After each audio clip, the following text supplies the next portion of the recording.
ერთი თხოვნა სანამ დავიწყებს საუბარს ძალიან მთხოვეს შემდეგ ხო უყურებს ამას ხალხი და ძალიან ბევრი ადამიანმა მთხოვა მამაო ძალიან გთხოვთო რომ უთხარითო იქ მრევლსო რომ საუბრის დროს კითხვებს ნუსვამენო იმიტომ რომ წყდება აზრი წყდება და მე ის მსმენელი ვინც შემდეგ უყურებს ამას ჩანაწერს ძალიან წვალობს ამიტომ კითხვები ძალიან გთხოვთ დავიმახსოვროთ და საუბრის შემდეგ კითხვები დავსვათ იმიტომ რომ ამ საუბრის ცელობისას კითხვები ძალიან ართულებს მე აზრის ვიყოლას ხო? ხო? შევიკავოთ თავი კითხვებზე მე საუბრის შემდეგ. წინა საუბარში ჩვენ განვიხილეთ ტიმოთეს მიმართ პავლე მოციქულის წერილი პირველი ნახევარი, ხო? 6 თავი ამ წერილში და 3 თავი განვიხილეთ. ვისაც ახსოვს, რას ეხებოდა ეს წერილი?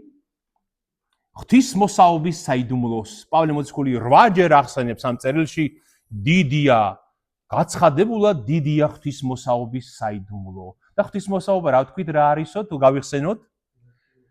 ღმერთშემოსილობა რა არის?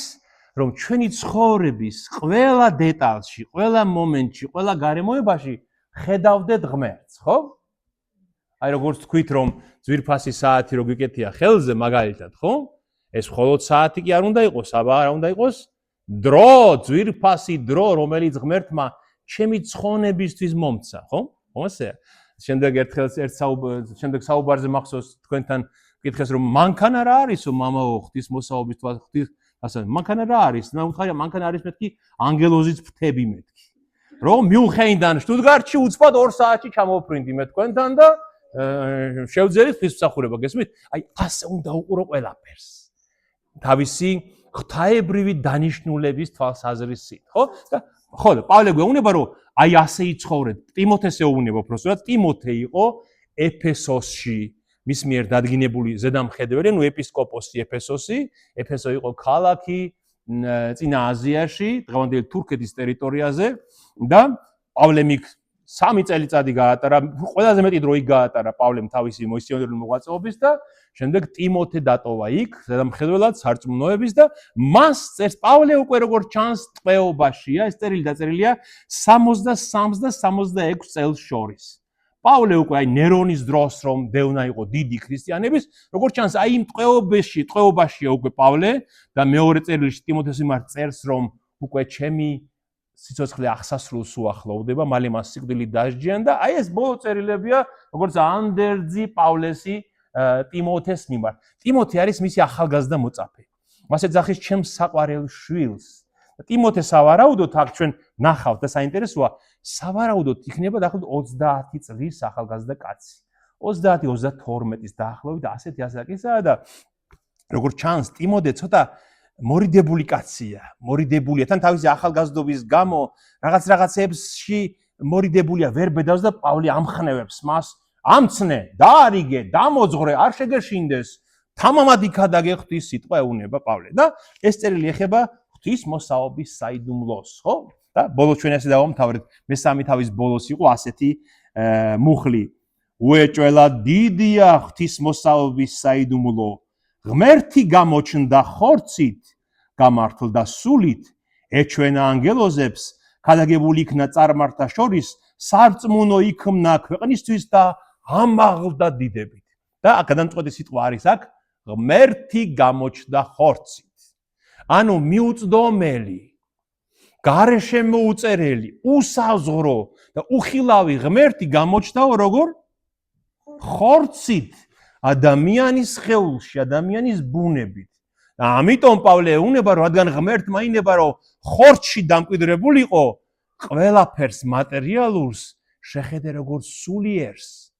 ხედავთ, ღმერთმა მატერიას სულიერება მიანიჭა, იმიტომ რომ თვითონ მიიღო მატერიალური ბუნება, ამიტომაც შენც ყველაფერს მატერიალურს მიანიჭე სულიერი მნიშვნელობა. ეს არის ღვთისმოსაობა.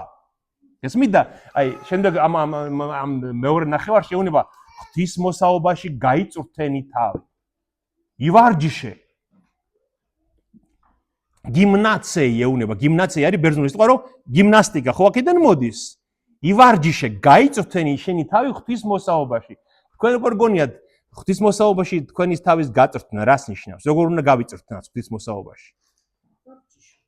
როგორ? იმიტომ რომ ყველა საგანს, რასაც ჩვენ ვიყენებთ, დაუკვირდით მის მნიშვნელობას.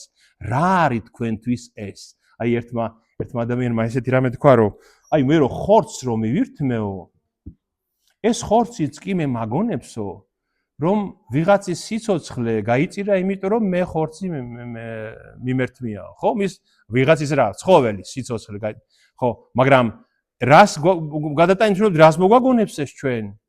ქრისტეს სიცოცხლე შეიწირა, იმიტომ რომ ჩვენ გვეცოცხლა სულიერად. გესმით? თვით ხორციც კი, რომელიც მატერიალური საკვებია ჩვენთვის, რაღაცას უნდა ნიშნავდეს შენთვის, რომ ქრისტეს ხორცი დაილეწა, დაიჭრა და დაიგლიჯა, იმიტომ რომ შენ გეცოცხლა. ეს მატერიალური, რომელიც ჩემ ხორცს ემსახურება, ესეც კი რაღაცას უნდა მაგონებდეს მე. გესმით? აი ამიტომაც გაიწრთვენით თქვენი თავი ღვთისმოსაობაში, ისე რომ ესე უბრალოდ ხორციელად კი არ ვიცხოვროთ. აი ის ფეხსაცმელი მინდა, იმიტომ რომ მაგალითად აი იმ ვარსკვლავს ეცვა. ეს არაფერს არ ნიშნავს. ფეხსაცმელი მინდა ისეთი, რომ ყველგან შევძლო მისვლა, რომ ყველას ვახარო ღვთის სიტყვა. გესმით? აი ასე უნდა უყურებდე ყველაფერს. ყველა საგანს მატერიალურს. აი ეს არის ღვთისმოსაობა და პავლე გეუბნება რომ გაიწრთვენით ამაში თავი.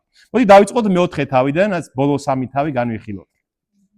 ხოლო სული ცხადად მეტყველებს, რომ უკანასკნელ ჟამს რწმენისაგან განდგებიან ზოგიერთნი და შეუდგებიან მასწურ სულთა და დემონთა მოძღვრებას, სრულმეტყველთა თვალთმაქცომისაბებ, რომელთაც დადაღეს თავიანთი სინდისი და რომელიც კრძალავენ ქორწინებასა და იმის ჭამას, რაც შექმნა ღმერთმა, რათა მორწმუნენი და ჭეშმარიტების მცოდნენი მადლიერებით ჭამდნენ. რადგანაც კეთილია ღმერთის ყოველი ქმნილება და არ არის უარსაყოფი თუ კი მიიღება მადლიერებით, ვინაიდან განიწმინდება ღვთის სიტყვითა და ლოცვით. და პავლე პირველად ეხება რას? ცრუ მოძღვრებას და ცრუ სწავლებას, რომელიც როგორ ჩანს ეფესოში და იმ სამყაროში, ეს ხო ისრაელი არ არის ეფესო, ხო? ეფესო არის ბერძნული, რომის იმპერია, ბერძნული ნაწილი რომის იმპერიის, ხო? აღმოსავლეთ რომის იმპერია, როგორც შემდეგ მას დაემთხვა. იქ ხალხი ხომ ფლობდა რაღაცა ფილოსოფიას, მითოლოგიას, რაღაც გარკვეულ აზროვნებას, ხო, მათი წყობა ხო აზროვნების იყო გარკვეულწილად დაღდასმული რაღაცით. ეს ქრისტიანობა რომ ჩაიტანა პავლემ და იქ დაიწყო იქ შეერევა მათეული წარმოდგენების ამ ქრისტიანობასთან, რომ აი გააბერძნულეს, ასე რომ ვთქვათ, გესმით?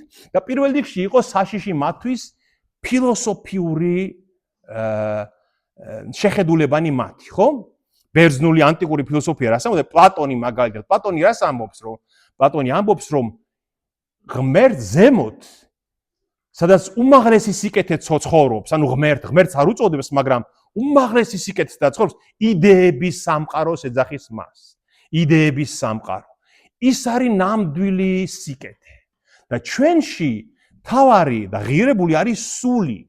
ხორცი ჩვენი და სხეული არაფერს ნიშნავს. ხორცი კვდება და სამუდამოდ აი ამ საპყრობილესგან ჩვენი სული თავისუფლდება და იმ უმაღლეს იდეების სამყაროში უნდა აი რასაც ჩვენ დღეს ცათა სასუფეველს უწოდებთ და ახლობით ასე ხედავდა პლატონი ფილავის ფილოსოფიაში, რომ იქ ღმერთს არ ამბობს, უმაღლეს სიკეთეს უწოდებს ღმერთს, იქ არის იდეები, აი სუფთა წმინდა იდეები, სიკეთის, სიყვარულის, ქველმოქმედების, ხო? თანაგრძნობის, ეს ყველაფერი არის კარგი იდეები და ჩვენი სული უნდა გათავისუფლდეს აი ამ სხეულისგან, რომელიც არაფერი აქ დარჩება, აქ მოკვდება და ჭეშმარიტ რეალურ სამყაროში წავა იდეების სამყაროში. მაგრამ ბიბლია ხო ამას არ ამბობს. ბიბლია ხო ამბობს, რომ ღმერთმა შექმნა ადამიანი სულით და ხორცით. ორივე ღმერთის ქმნილებაა, ხო?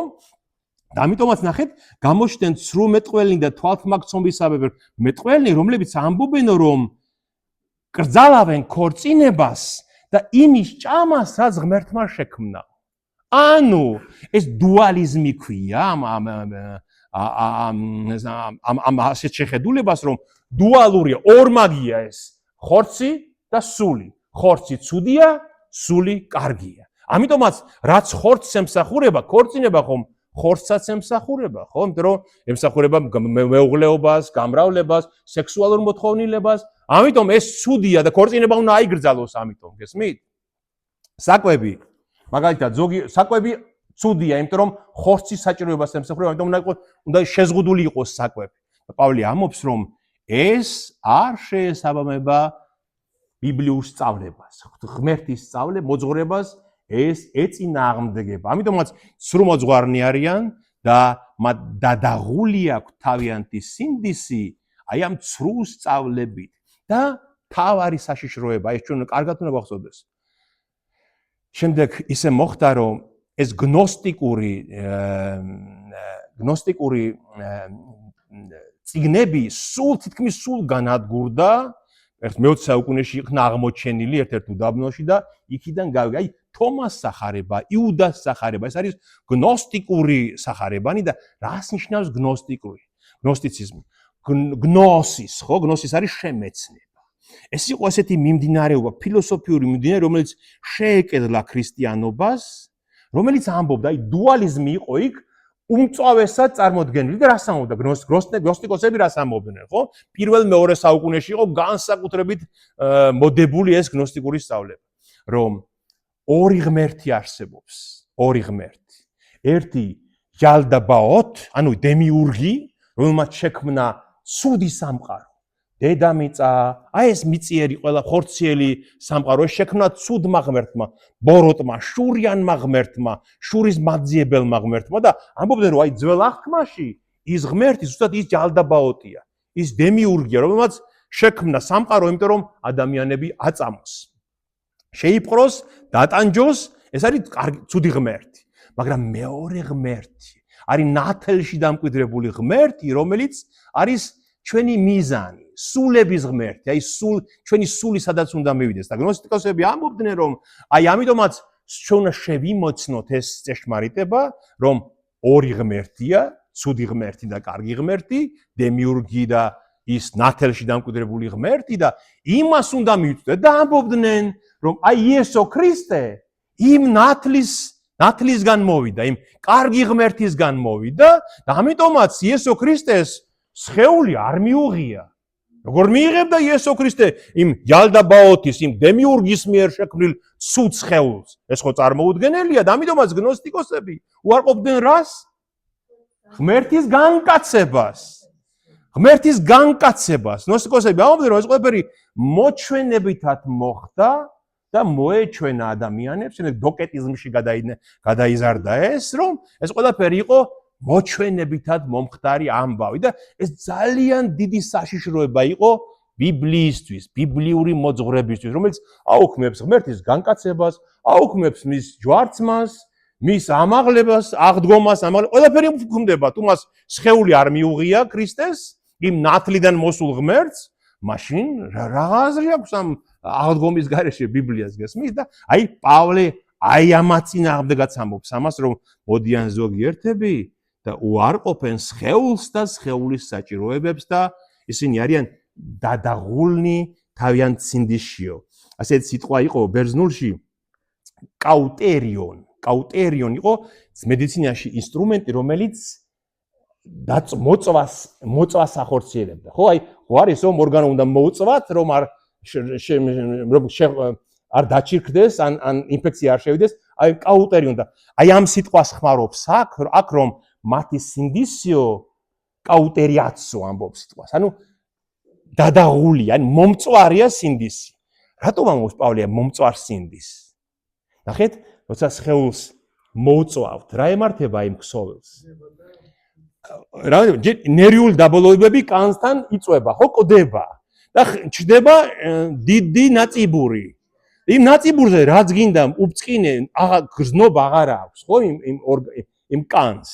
აი ამბობს რომ მათი სინდისი, იმიტომ რომ მრავალჯერ უარყვეს ღმერთის ჭეშმარიტი მოძღვრება და მისი ხმა, მათი სინდისი უგრძნობი გახდა აი იმ ნაწიბურივით. მომწვარი აქვს სინდისი, გესმით? აი, ჩვენ ცხოვრებაში ჩვენ ხომ ეს ვიცით რაც არის. ადამიანი ერთხელ იტყვის ტყუილს, მეორედ, მესამედ, მეოთხედ, მეათედ და ბოლოს სინდისი არის მომწვარი. აი, გაუხეშებული იმ ნაწიბურივით, აი ამას ამბობს პავლე, რომ ეს ხალხი აი ასეთ მდგომარეობაშია და შორს დაიჭირე მაგათგან თავი მოკვეთე სამართლოდან მათ სწავლებას ყურს აქცევ. დაეუბნება, რადგან ღმერთის ყველა ქმნილება კარგია. გახსოვთ ღმერთის სამყაროს რო ქმნიდა? ყოველ დღე რას ამბობს ღმერთი აქვს გამოში? იხილა ღმერთმა რაც შექმნა და კარგი იყო. სამშაბათს ორჯერ ამბობს. ორჯერ ამბობს, რომ კარგი იყო და კარგი იყო, რაც ღმერთმა შექმნა. პავლეც იგივეს იმეორებს აი ამ ადგილას, რომ ყველაფერი კარგია ღმერთის ქმნილება და თუ მადლიერებით მივიღებთ მას. თუ მადლიერებით გამოვიყენებთ. აი როგორ შეიძლება ხა ეს თქვა, მაგალითად აი უგემრიელესი ნამცხვარი მოგვართვეს. ეს ნამცხვარი კარგია თუ ცუდია? კარგია თუ მადლიერებით და წესიერად მივიღებთ მას, ხო? მაგრამ ბოროტათაც ხო შეიძლება გამოვიყენოთ ეს ნამცხვარი. თუ ხო, მაგრამ თუ მთელ ნამცხვარს შეჭამს ადამიანი, მაშინ ეს უკვე მადლიერებით მიღება კი არ არის საზრდ იმისთვის რომ ვიცოცხლო. მადლიერებით მიღება რას ნიშნავს, რომ იმიტომ მომცა ღმერთმა ეს რომ მე ვიცოცხლო. იმიტომ კი არა რომ მაშინ ღორმუცელობაში ჩავარდე და გემოს გამოვჭა, გულისთვის ვჭამო ის მივირთვა ის ნამცხვარი, ხო? ამიტომ პავლე ამბობს რომ ყველაფერი კარგია თუ მადლიერებით მიიღება. რომ გმადლობ ღმერთო რომ ჩემი სიცოცხლისთვის ეს მომეცი. წყალია, ნამცხვარია, პურია თუ ნებისმიერი რამ, ამბობს პავლე მოციქული. რადგანო განიწმინდება ღმერთის სიტყვით და ლოცვით. ღმერთის სიტყვით და ლოცვით როგორ გავწმინდოთ საჭმელი მაგალითად? ლოცვა თავისთავად სამადლობელია ღმერთმა და განწმენდა ნიშნავს რომ ღმერთის სიტყვა ჩვენ თუ ვიცით რისთვის გვაძლევს საკვებს ღმერთი. გესმით? ანუ შემეცნება ღმერთის სიტყვით განწმენდა რა იმის ნიშნავს რომ ჩვენ ვიცით ამ სამყარო ვინ შექმნა, რატომ შექმნა, რატომ ვარსებობთ, რატომ ვიზრდებით, რატომ ვერდებით და რატომ მივდივართ მასთან. გესმით? და ღმერთის სიტყვა წმენს ჩვენს ცხოვრებას, ანუ ჩვენი შემეცნება ღმერთის სიტყვისა წმენს ყველაფერს. ხომ ასეა? ვიცით რისთვისაა საჭირო მეუღლეობა, რისთვის გვაძლევს, რატომ გვაძლევს ღმერთი შვილებს, ან რატომ ხანდახან ღმერთს ვეწირებით და შეიძლება შვილი არ ყავდეს, მაგრამ ღმერთისთვის ცოცხლობთ, ესეც ვიცით, იმიტომ რომ ბიბლია ყველაფერს მოგვითხრობს და ეს ცოდნა წმენს ჩვენს წარმოდგენას სამყაროს. ხო გასაგებია? ამიტომ პავლე ამბობს, რომ ყველაფერი კარგია, რადგან ღმერთის სიტყვით და ლოცვით განიწმინდება ყოველივე. და შემდეგ რას ამბობს ნახეთ? ამას ასწავლიდე ძმებს და იქნები კეთილი მსახური იესო ქრისტესი და საზრდოები რწმენის სიტყვით და კეთილი მოძღვრებით, რომელსაც შეუდეკ. ეუბნება, შენ ხომ გაიგეს? იცოდე ეს ასწავლე ძმებს. აი ეს ამცნე, ეს უკადაგე შენს ძმებს. ხოლო ბილწთა და დედაბერთა ზღაპრებს ერიდე და ღვთისმოსაობაში გაიწრთვენი თავი. ნახეთ, ბილწთა, აი ეს ბილწი სიტყვა ქართულში ნათარგმნია, იქ წერია ბებელოს ბერძნულში წერია ნიშნავს პროფანი. ანუ არაღთიური, არასულიერი. ანუ პროფანული ხო ვიცით რას ნიშნავს? აი რაც ღმერთთან შეუთავსებელია, აი ამ ქვეყნიურია, აბსოლუტურად ამ ქვეყნიურია. აი ეს ზღაპრები, რასაც ისინი ყვებიან, რომ ის არ შეიძლება, ეს შეიძლება, ეს ყველაფერი არის პროფანული დედაბრული ზღაპრები. დედაბრული განაში ურაცხყოფაა მოხუცი ქალების, მაგრამ დედაბრები ძალიან განთქმულნი იყვნენ ზღაპრების მოყოლით, ხო? იმიტომ რომ მითოლოგიის, აი მითები წერია ამ ადგილას და ამიტომაც ეს არის დედაბრული ზღაპრები, პროფანული, ამას ერიდე და ღვთისმოსაობაში გაიწრთვენი თავი. რაც ჩვენ ვილაპარაკეთ, ყველა საგანს დაუკვირდი, რატომ აკეთებ. აი ჩვენ ხო თქვით რომ აი მეუღლე რო ყავს მაგალითად. მეუღლე. ღვთისმოსაობის თვალსაზრისით მეუღლე რას ნიშნავს შენთვის? კი, მეუღლე იმიტომ ყავს რომ ერთმანეთს ეხმარებით ამ ქვეყნიურ ცხოვრებაში, ხო? შეიძლება შვილიერებისთვის ყავს, შეიძლება იმიტომ ყავს მეუღლე რომ შეგიყვარდა, მაგრამ აი ღვთისულიერების, აი ღვთისმოსაობის თვალსაზრისით რას ნიშნავს მეუღლე? ბატონო? სიახლოვე რაც შენ მასთან უნდა გქონდეს, აი აბსოლუტური სიახლოვე იმ ადამიანთან, რომელიც შენი ფაქტობრივად არავინ არ არის, ხო თავიდან, ხო? მაგრამ ისე შეგიყვარდა, ისე შეუყვარდი, ისეთი სიახლოვე გაქვს მასთან, რომ ერთნი ხართ, ხო? აი იმ ქვეყნად გვიჩვენებს, როგორი იქნება ჩვენი ყოფა. გესმით? აი მეუღლესთან ამ ქვეყანაზე ისე უნდა იყოს. აი ქრისტე ხვამობს, რომ ყველაფერი ცხადი იქნება. შეიძლება აქ დამალოთ თქვენ რამე, მაგრამ იქ ვერაფერს ვერ დამალავთ. იქ აბსოლუტურად გაცხადებულია ყველაფერი, ხო? როცა ქრისტეს სამეფოში შევალ. აი მეუღლე გაწრთნა, ჩვენი წრთნა იმ მომავალი ცხოვრებისთვის, გესმის? შენ თუ შეძელი რომ მეუღლესთან ისეთი ერთ ხორცი ხარ მართლა და ერთნი ხართ, შენ შეგიძლია ესე იგი იყო წრფელი, გახსნილი, სინდისიერი, გესმის? აი როგორ შეიძლება ადამიანთან ერთად ცხოვრე, მასთან მეუღლეობის უღელი გედგას და რაღაცას უმალავდე, შეიძლება ესეთი რამე? ჰა? ხომ ხდება ხოლმე ეს, რომ აი მეუღლეს რაღაცას უმალავს. ეს ისეთი დონის სიახლოვე უნდა იყოს, რომელიც იქნება ზეცაში, როცა არაფერი აღარ იქნება დამალული. გესმით? აი, ნახეთ, ღვთისმოსაობის თვალსაზრისით, რას ნიშნავს ცოლი და ქმარი? აი ეს არის. ხანდახან ადამიანი აობენ, რომ შვილებისთვის ქორწინდება, არა, ტყუილია. შვილებისთვის არ ქორწინდებიან ადამიანები. იმიტომ რომ ერთმანეთთან იყვნენ ასე ახლოს მაგისთვის, ამა შვილები მერე მოყვება, ან არ მოყვება, მაგრამ შვილიერებისთვის შენ ფერმაკი არა ვართ, რომ შვილიერებისთვის დაქორწინდეთ. არა.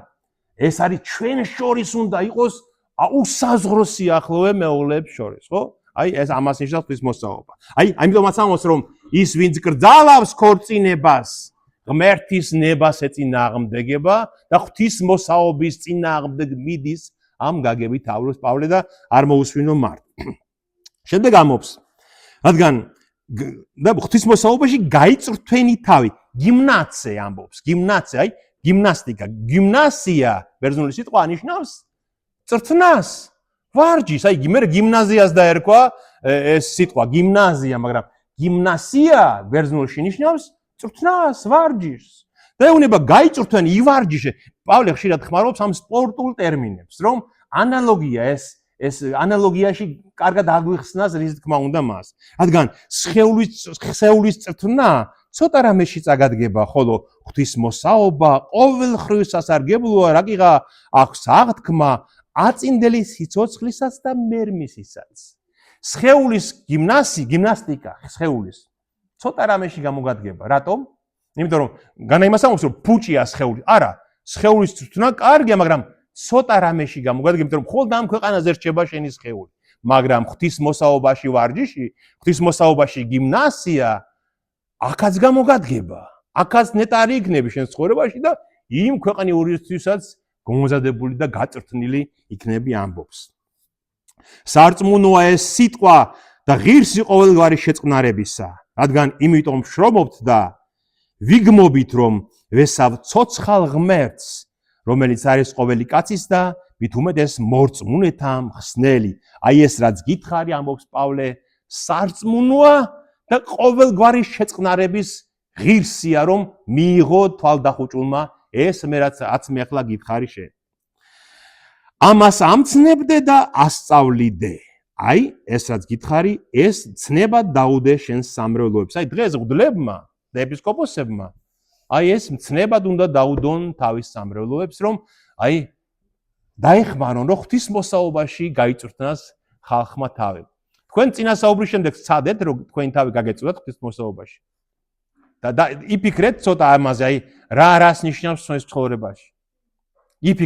იფიქრეთ, ძალიან საინტერესო გახდება თქვენი ცხოვრება, თუ ასე დაუკვირდებით ჩვენს ცხოვრებას. აი კამერა რომელიც იღებს ღვთისმოსაობის თვალსაზრისით რას ნიშნავს? აი რას უნდა მოგვაგონებდეს კამერა რომელიც იღებს ღვთისმოსაობის თვალსაზრისით, ხო? ანუ რაღაცას ნიშნავს. რა არის კამერა? ჰა? ღმერთის მეხსიერება, რომელიც ყველაფერს იღებს, რომელიც ყველაფერს ნებისმიერ მომენტს ჩვენი ცხოვრებისას იმახსოვრებს. ხომ ასეა? არაფერი არ რჩება ღმერთის თვალს დაუნახავი, მის თვალის მიღმა, აი ეს ძვირფასი კამერები, რაც ჩვენ დღეს გვაქვს, უნდა გვაფიქრებდეს, რომ ჩვენ თუ ადამიანებს შეგვიძლია 20 წლის წინანდელი დღეს უყუროთ ისე როგორც დღეს, დღევანდელი. წარმოგიდგენიათ ღმერთის თვალი რა არის?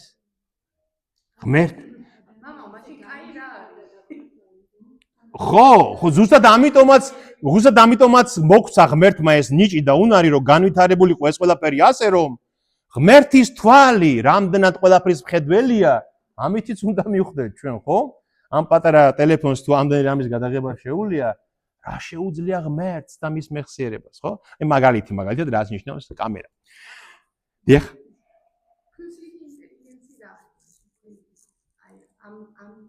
მოდით საურის შემდეგ ვილაპარაკოთ, ხო? დაენურავინ ნახეთ შემდეგ დაენურავინ შეურაცხყოფ შენ სიჭაბუკეს, არამედ ნიმუშად ექმენი მორწმუნეთა სიტყვით, ქცევით, სიყვარულით, სულით, რწმენით და სიწმინდით. ნახეთ, ნურავინ შეურაცხყოფ შენ სიჭაბუკეს. რაც მე გითხარით, ახალგაზრდა ეპისკოპოსი ასე ვთქვათ, ეპისკოპოსი იმ დროს იმას კი არ ნიშნავდა, რაც დღეს არის. კვერთხით და გვირგვინით და არა. ეს იყო სარწმუნოების ზედამხედველი იყო. ტიმოთე უყურებდა რომ სწორად წამთ, სწორად ესმით ბიბლია, სწორად მოძღვრავენ, გესმით? და ეუბნება, ახალგაზრდა კი ხარ, მაგრამ იცოდე, არავინ შეურაცხყოს შენი სიჭაბუკე, არამედ აჩვენე მაგალითი მორწმუნეებს, შენი სიტყვით, შენი ქცევით, შენი სიყვარულით, სულით, რწმენით და სიწმინდით. ვიდრემდე მოვალ, გამუდმებით იკითხე, შეაგონე და დამოძღვრე. ნახეთ ეს სამი რამე ძალიან საინტერესო. გამუდმებით იკითხე, ანუ კითხე რას ნიშნავს? წმინდა წერილის კითხვა იყო პირველი და ცენტრალური საქმიანობა ეკლესიაში. ისევე როგორც ძველ აღთქმაში, რჩეულერში, ხო? უამრავად გიდა ჩვენ ნახავთ როგორ გამოაქვთ, როგორ კითხულობენ, ჯერ კითხულობენ წერილს სიტყვით შეუცვლელად იმის შეცვლა არ შეიძლება და გახსოვთ თვით ქრისტეს როცა იწყებს თავის ღვთაებრივ მოღვაწეობას, რას აკეთებს? ნაზარეთში რო შედის სინაგოგაში, რას აკეთებს? მიაწოდეს მას ისაია წინასწარმეტყველის გრაგნილი, ადგა და კითხულობს იმ ადგილს, რომელიც მასზეა, სული უფლისა, ჩემზე და რადგან ცხომანმე გლახაკთა მახარებლად, ხომ? თავის თავზე ამბობს. ნახეთ, ჯერ ტექსტის კითხვა, შემდეგ რომ დაამთავრა უფალმაო, ეს გრაგნილის კითხვაო, მიაწოდა და დაჯდაო. და მე იწყება რა? განმარტება. როცა დაჯდებოდა რაბი, მოძღვარი, ხო წაიკითხა სიტყვით რაც წერია, შემდეგ იწყებს განმარტებას. აი აქაც პავლე იკითხე, შეაგონე, ნიშნავს რომ აუხსენი მათ პრაქტიკულ ცხოვრებაში როგორ უნდა განახორციელონ ეს და მესამე დამოძღვრე. დამოძღვრე ნიშნავს განუმარტე, ოღონდ უფრო მეტად აი ეგზეკუტიურად. რას ნიშნავს ბიბლია, როგორ უნდა გავიგოთ, აი თქო ტექსტების შედარება, როგორც ჩვენ ვაკეთებთ ხოლმე, ხო, ეს გვიხსნის ამას, გესმის? ანუ სამი რამეა, პირველი ორიგინალის წაკითხვა, აი დღეს მორწმუნეები რადით შეცდომას უშვებენ, ხო იცით? აი ბევრჯერ მქონი უმრავლესობა ასე აკეთებს. მოგითხები, შენ კითხულობ წმინდა წერილს ვეუბნები. კი მამაო, მე სულ ჩართული მაქვს და მოძღვრებს, უამრავ მოძღვრებს უსმენ ქადაგებებს. ვეუბნები, შენ თუ კითხულობ თავად ორიგინალს სახარებას, ხო? კითხვის არსი ხო გესმით? და ის მეუბნება, რომ ყველა მოძღვრების ქადაგებებს უსმენს. კაცო, სანამ მოძღვრების ქადაგებების მოსმენა დაიწყებ, ჯერ უნდა წაიკითხო ორიგინალი. რა წერია თვით ღვთის სიტყვაში? შემდეგ იმ ქადაგებებსაც და განმარტებებსაც სხვანაირად და უფრო უკეთესად გაიგებ. აი ამას ეუბნება პავლე, სანამ მოვალ, იკითხე, შეაგონე და დამოძღვრე. ნუგულებელ ყოფ შენთვის მონიჭებულ მადლს, რომელიც მოგეცა წინასწარმეტყველებითა და ხუცობის ხელდასხმით. არ უგულებელყო ის მადლი, რომელიც მოგეცა წინასწარმეტყველებით, რას ნიშნავს წინასწარმეტყველება, რომ იხილა პავლემ, რომ ეს კაცი, ტიმოთე, გამოსადეგი კაცია ეკლესიისთვის, გესმით? ხომ ასე ხდებოდა ხოლმე? ისე კი არ იყო, რომ მე მინდა რომ ეპისკოპოსი ვიყო და უნდა გავხდე ეპისკოპოსი. არც დღეს არ არის მას. შენ უნდა დაგინახონ და გამოგირჩიონ, იმიტომ რომ ეს წინასწარმეტყველები სული მოქმედებს ეკლესიაში და მან უნდა შეიცნოს ის, ვინ არის ეკლესიისთვის კარგი გამოცადეგი და ესე პავლემ, როგორც პავლე წინასწარმეტყველიც ხომ იყო ახალი აღთქმის. პავლემ შეიცნო ტიმოთესში ეს ნიჭი და ხუცობის ხელდასხმით მიენიჭა მას ეს ეპისკოპოსის პატივი. ხო, პატივი რა? მოვალეობა, პატივი პირველ რიგში მოვალეობაა ეს. და ეუბნება პავლე რომ გახსოვდეს რომ არ უგულებელსო ეს რაც მოგეცა. ესმით? ამიტომ არ ეპატიება არც ერთ სასულიერო პირს და არც ჩვეულებრივ ქრისტიანს, რომ თუ მოგეცა შენ ნიჭი ამის დამალვა არის დიდი ცოდვა. ხო? აი გაკითხებიან აზრს მაგალითად და შენ რაღაც მორცხობის გამოთქვა იცი მე არ ვიცი. არ მინდა, ვერ ვიტყვი, მაგრამ არ გეპატიება. არ უნდა უგულებელსო ეს რაც შენ მოგეცა, უნდა გამოიყენო ეს იარაღი რაც შენ გაქვს. ამისთვის იზრუნე და ასე იყავი, რათა შენი წარმატება ცხადი შეიქმნეს ყველასთვის, ჩაუღრმავდი შენს თავს და მოძღვრებას დამკვიდრდი მათში, რადგან ამის მოქმედი თავსაც იხსნი და შენს მენელებსაც. ჩაუღრმავდი შენს თავსაც და შენს მოძღვრებას. ამიტომაც ნახეთ, აი ესეც ძალიან მნიშვნელოვანი ადგილია. როცა ვკითხულობთ სახარებას, ხშირად მე როგორ აკეთებ, ზით კითხულობს და უნდა რომ ზეპირად ისწავლოს ეს, ან გაიგოს. მაგრამ უპირველესად ჩაუღრმავდი შენს თავს. ეს რაც წაიკითხე, შენთვის რას ნიშნავს? შენს ცხოვრებაში რას ნიშნავს? შენ ასრულებასე? აი მე ხო ხშირად მეთქვამს ხოლმე მე მგონი კიდევ თქვენთვისაც მეთქვამს რომ აი მე რომ წავიკითხე რომ სულ პატარა ვიყავი 15-14 წლის მოზარდი ვიყავი და წავიკითხე რომ ქრისტე ამობს რომ თქვათ ცნობილი მეცნიერმა არა იპარო მაგალითად ამბობს ან არა იმრუშო მაგალითად ამბობს ხო? მე იმ წუთში ფიქრობდი რომ მე ეს არ უნდა გავაკეთო. გესმით? აი რატო პირდაპირ ჩემს თავზე ვიღებდი ყველაფერს. აი ამბობს მაგალითად რომ აი განა შვილმა რომ გთხოვოთ კვერცხი ქვას ხომ არ მისცემთ, ასევე ღმერთსაც რასაც თხოვთ, მოგცემთ იმას, რასაც თხოვთ, ხო? იმიტომ რომ რომელი მშობელია რომ პურის თხოვოს კაცმა და შვილმა და ქვა მისცეს. ეს რო წავიკითხე, მე მახსოვს ერთ-ერთი პირველი ჩემი ის იყო საყვარელი ფრაზა, მე ვფიქრობდი, ანუ მე რო თხოვო, რასაც თხოვს მომცემს, ჩემს თავზე მივიღე, გესმით? ჩემს თავზე მივიღე. რომ თუ ღმერთი მეუნება რომ თუ მთხოვ პურს ქვას არ მოგცემ მე შენ, დავიწყე ლოცვა.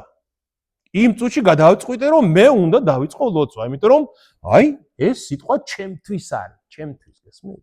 აი მე ჩვენი მახსოვს ის რატო თქვი არა იმრუშო 1000 რო სხვა ცოდვა ახალგაზრდები ამას ყურადღებას არ აქცევენ და ძალიან ძიმე ცოდვებში ვარდებიან. მაგრამ მე რადგან ეკლესიაში ვიყავი და ეს ჩემთვის იყო ნათქვამი, მე ყველაფერი იმას ვერიდებოდი, რასაც სხვა ახალგაზრდები არ ერიდებოდნენ, გესმით? ამიტომ ჩაუღრმავდი შენს თავს, შენთვის რას ნიშნავს ეს, რაც წაიკითხე.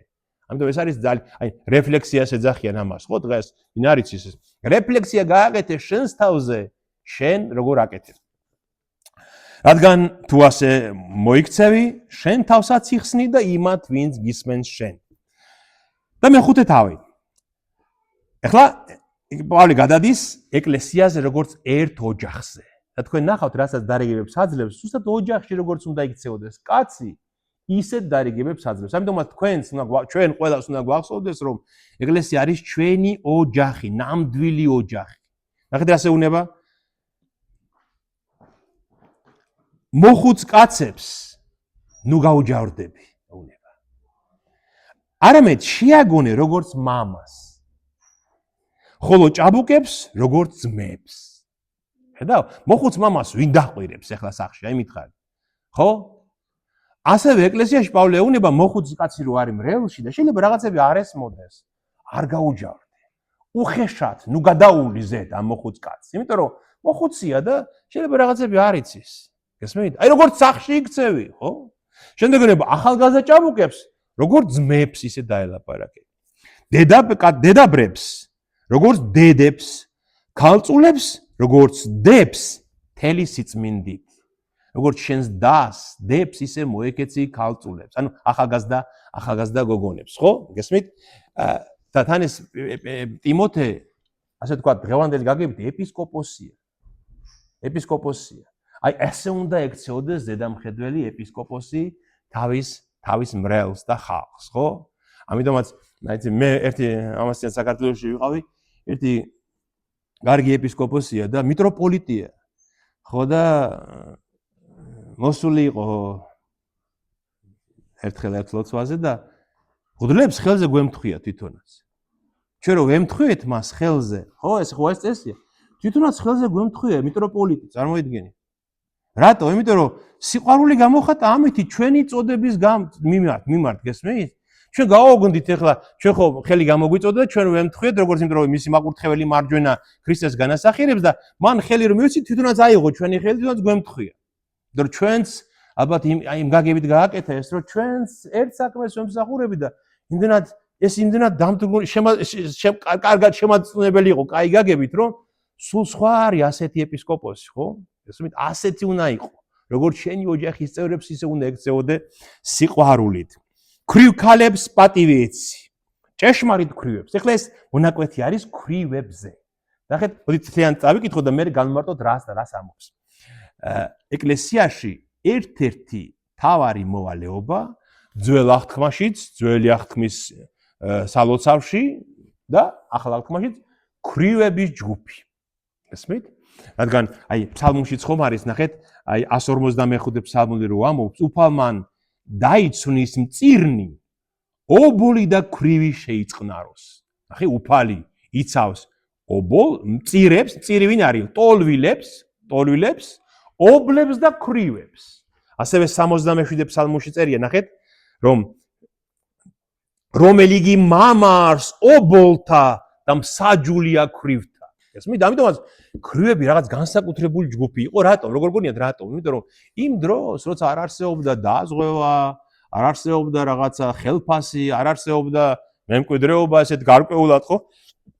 ქალს თუ ქმარი გარდაეცვლებოდა, მარჩენალი აღარ ყავდა მას, ქალს არ შეეძლო ეს მუშაობა, რომ თვითონ შეენახა თავის თავი და აბსოლუტურად უმწეო მდგომარეობაში რჩებოდა ქრივი.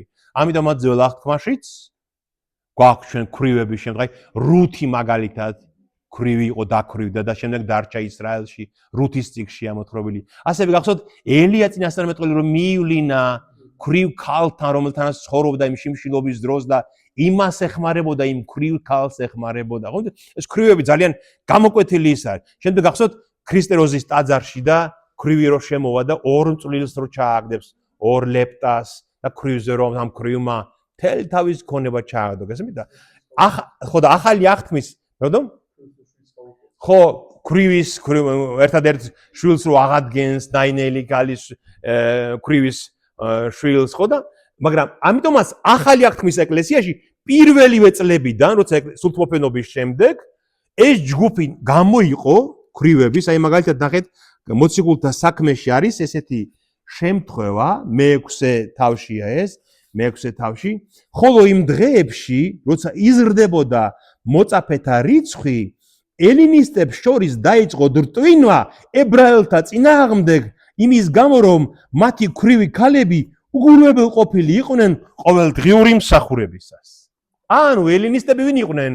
ბერძნები, რომელმაც იწამეს ქრისტე და იმათმა დაიწყეს ბრაზი და დრტვინავდნენ რომ ჩვენი ქრივებიო უგულებელყოფილნი არიანო და მხოლოდ ებრაელების ქრივებს ხდებათო ეს შეწევნაო. გესმით? და შემდეგ ამის შემდეგ არის რომ დიაკვნები გამოყვეს მოციქულებმა და დიაკვნებს გადააბარეს ეს მსახურება. და აი ეკლესიაში ეს ქრივები იყვნენ დარეგისტრირებულნი და იმათ შემწეობა ეძლეოდათ ეკლესიიდან. გესმით? და ეს იმ სამყაროში ქრივებზე ზრუნვა იყო აბსოლუტურად წარმოუდგენელი და ნოვაცია, ხო როგორც ამბობენ, ხო? და ქრივები სულ არ აინტერესებდა რომის იმპერიაში, ვის აინტერესებდა ქრივები. და ეკლესიამ შემოიღო პირველად ობოლთა, მწირთა და ქრივთა სოციალური სამსახური. პირველი ეკლესიაში ჩაისახა. დიაკონია, ზუსტად დიაკონია, სოციალური სამსახური ეკლესიაში ჩაისახა. თქვენ ახლა ნახავთ რომ პავლე რა დარიგებებსაც აძლევს მათ ზუსტად ის არის, რაც დღეს ჩვენ გვჭირდება, რომ ბოროტად გამოყენებული არ იქნას სოციალური სამსახური. დღეს ხო ეს ეხდება განსაკუთრებით ევროპაში ამ სამყაროში, რომ სოციალურ სამსახურს ზოგი ბოროტად იყენებს, არ ეკუთვნის მას დახმარება, მაგრამ იღებს მაინც და აკლდება იმას, ვისაც მართლა გირდება და აი ამ პრობლემას ეხება ზუსტად პავლე მოციქული. ნახეთ, ქვრივ ქალებს პატივი ეცი, ჭეშმარიტ ქვრივებს. ხოლო თუ ქვრივ შვილები ან შვილიშვილები ჰყავს, და ემათ თავდაპირველად ისწავლონ თავიანთი სახლის პატივისცემა და სანაცვლო მიაგონ მშობლებს, რადგან ეს სათნო უჩანს ღმერთს. ჭეშმარიტ ქვრივებს გაეწიოს დახმარება. მაგრამ თუ ქვრივს შვილები ან შვილიშვილები ჰყავს, მას არ ეკუთვნის დარეგისტრირება ქვრივად სამრევლოში. მას შვილებმა და შვილიშვილებმა უნდა მიხედონ, რადგან ეს არის მართალი ღვთის წინაშე. ჭეშმარიტი ქვრივი და მარტოხელა ღმერთს ესალს და როცა ვედრებაში ატარებს ღმერთს დღეს და ღამეს, ხოლო ფუფუნებაში ჩაფლული ცოცხლადვე მკვდარია, ეს ამცნე მათ რათა უბიწონი იყვნენ. ანუ არიან იქ ვიღაცა ქვრივები, ახალგაზრდა ქვრივები, რომლებიც ამ შემწეობას იღებენ ეკლესიისგან და თან ფუფუნებაში და განცხრომაში ატარებენ ცხოვრებას. იქ დაკრიან, სადაც თვითონ ამ ახალგაზრდა ბუნებას ეს სიამოვნება, გესმით? და ჭეშმარიტი ქვრივი კი ტაძარშია დღეს და ღამე. და თვითონაც ამ სოციალურ მსახურებაში ატარებს დღეს და ღამეს და ღმერთს ევედრება. ეს არის ჭეშმარიტი ქვრივი.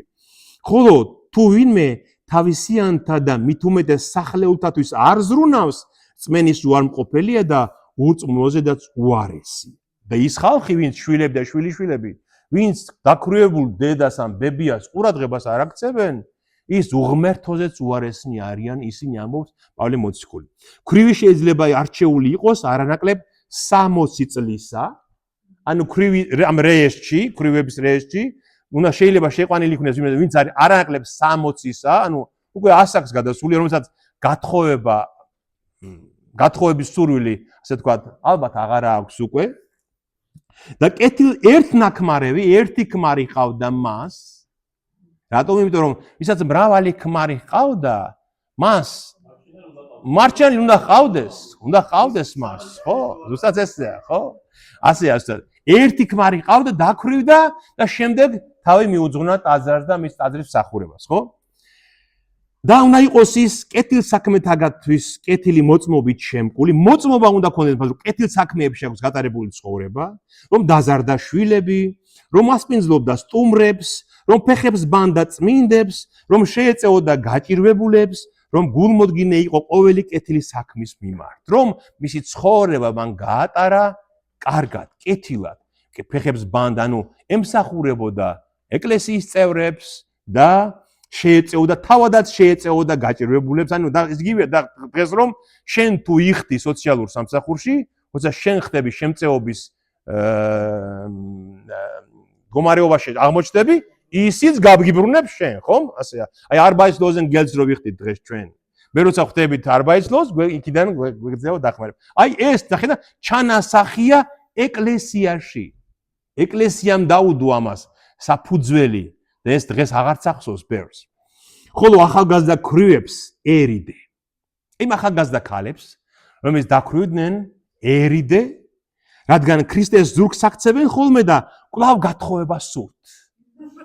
მოვლენ ეკლესიაში და ჩაეწერებიან, რომ ქვრივები ვართ ჩვენ, დამწუხრებულები და შემწეობა გვინდა თქვენგან, იმიტომ რომ აი დავრჩით ესე და მაგრამ თავში უტრიალებთ ერთი რაზრი მხოლოდ. გათხოვება, სადიშოონ კარგი ქმარი. თუ კი პავლე ამას გმობს, კი, თუ გათხოვება უნდა გათხოვდნენ, მაგრამ ამ ქვრივების რეესტს თავი დაანებონ. ესენი არ არიან ამ ქვრივების რეესტში გასატარებელი ხალხი. ისევ როგორც ჯანღონით სავსე კაცი რომ წლობით იმას იღებს შემწეობას გერმანიაში და არ მუშაობს, ის არ არის ღირსი ამ სიაში ყოფნისა, ხომ ასეა? რისთვისაც სასჯელის ღირსნი არიან, რადგან უარყვეს უწინდელი რწმენა. ეგეც არ იყოს უქმად ყოფნას ეჩვევიან და კარდაკარ წანწალს და არა მარტო უქნარანი არიან, არამედ წყბედნიც, ცნობის მოყვარენიცა და უტიფრად მოჭარტალენიც. ამიტომ მინდა რომ ახალგაზრდა ქვრივები დათხოვდნენ, შვილები გააჩინონ, დიასახლისები გახდნენ და გმობის საბაბი არ მისცენ მტერს. გმობის საბაბი როგორ უნდა მისცენ ტერს აი ახალგაზრდა ქვრივებმა, რომ ისინი სტატუსით არიან შემწეობის მიმღები. ქვრივები, რომლებიც ტაძარში უნდა იყვნენ და ემსახურებოდნენ ტაძრის საქმეს, და ესენი დაწანწალებენ, ხან იქ არიან, ხან აქ არიან, ხან იმ კაცზე ფლირტავებიან, ხან ამ კაცზე ფლირტავებიან და ამით იგმობა ეკლესია, იმიტომ რომ ამბობენ რომ ეს კაცო რანაირი ქვრივია. ხან ამ წვეულებაზე ზის, ხან იმ კაცებთან ზის, ხან და გასმით გათხოვება უტრიალებს თავში. პავლე ამბობს, ამიტომ მე მინდა, პავლე განა უარყოფს რომ გათხოვდნენ მეორედ, არა, მე მინდა, ამიტომ რომ გათხოვდნენ, შვილები ყავდეთ, დიასახლისები გახდნენ და წერს არ მისცენ გმობის საბაბი. ხო გასაგებია? ხო, დღეს სოციალურ სამსახურს რატო აგინებს ბევრი? იმიტომ რომ მისბრაუხი ხდება, ხო, გაუპატიურება ხდება სოციალური სამსახურის, ხომ ასეა? ხო, ერთმა კაცმა ამასიან სახალისოც ყია უკვე გერმანიის ტელევიზიებში მე მგონი ერთმა კაცმა აღნიშნა 40 წელი თავისი Arbeitslosigkeit-ის. უმუშევრობის 40 წელი აღნიშნა კაცმა და მეო სულ 40 წელი ამ ფულზე ვზივარო და მშვენი რა ცხოვრობო. და ვისვენებ კიდეცო და მშვენიო და ისეთ უკვე კომიკურათაა გადაქცეული ეს ყველაფერი რომ ტელევიზიები იღებენ და ამას სახალისოდ აჩვენებენ იმაში. ეთერში გესმით? ამიტომ აი ამას ამბობს პავლე მოციქული აქ რომ მაგრამ ეხლა კითხვა დავსვათ ასეთი რომ დაუშვათ და ასე იქცევა რომელიმე ქვრივი. და შემწეობა იმ დროს ჯერ არ აქვს, სანამ მეორედ გათხოვდება. რა უყოთ ეგეთ ქალებს? პავლე როგორ გონი გაწირავს პავლე მათ და არ მის. რა თქმა უნდა, მათაც დაეხმარებიან, რა თქმა უნდა, მაგრამ პავლე დებს წესრიგს. წესრიგი ასეთი უნდა იყოს და ამას ეს წესრიგი არ უნდა გავაუპატიუროთ, გესმით? თორე ყოველთვის არის რაღაცა გამონაკლისები, რომ მაგრამ ხო, უნდა იყოს წესრიგი, ზუსტად ასეა.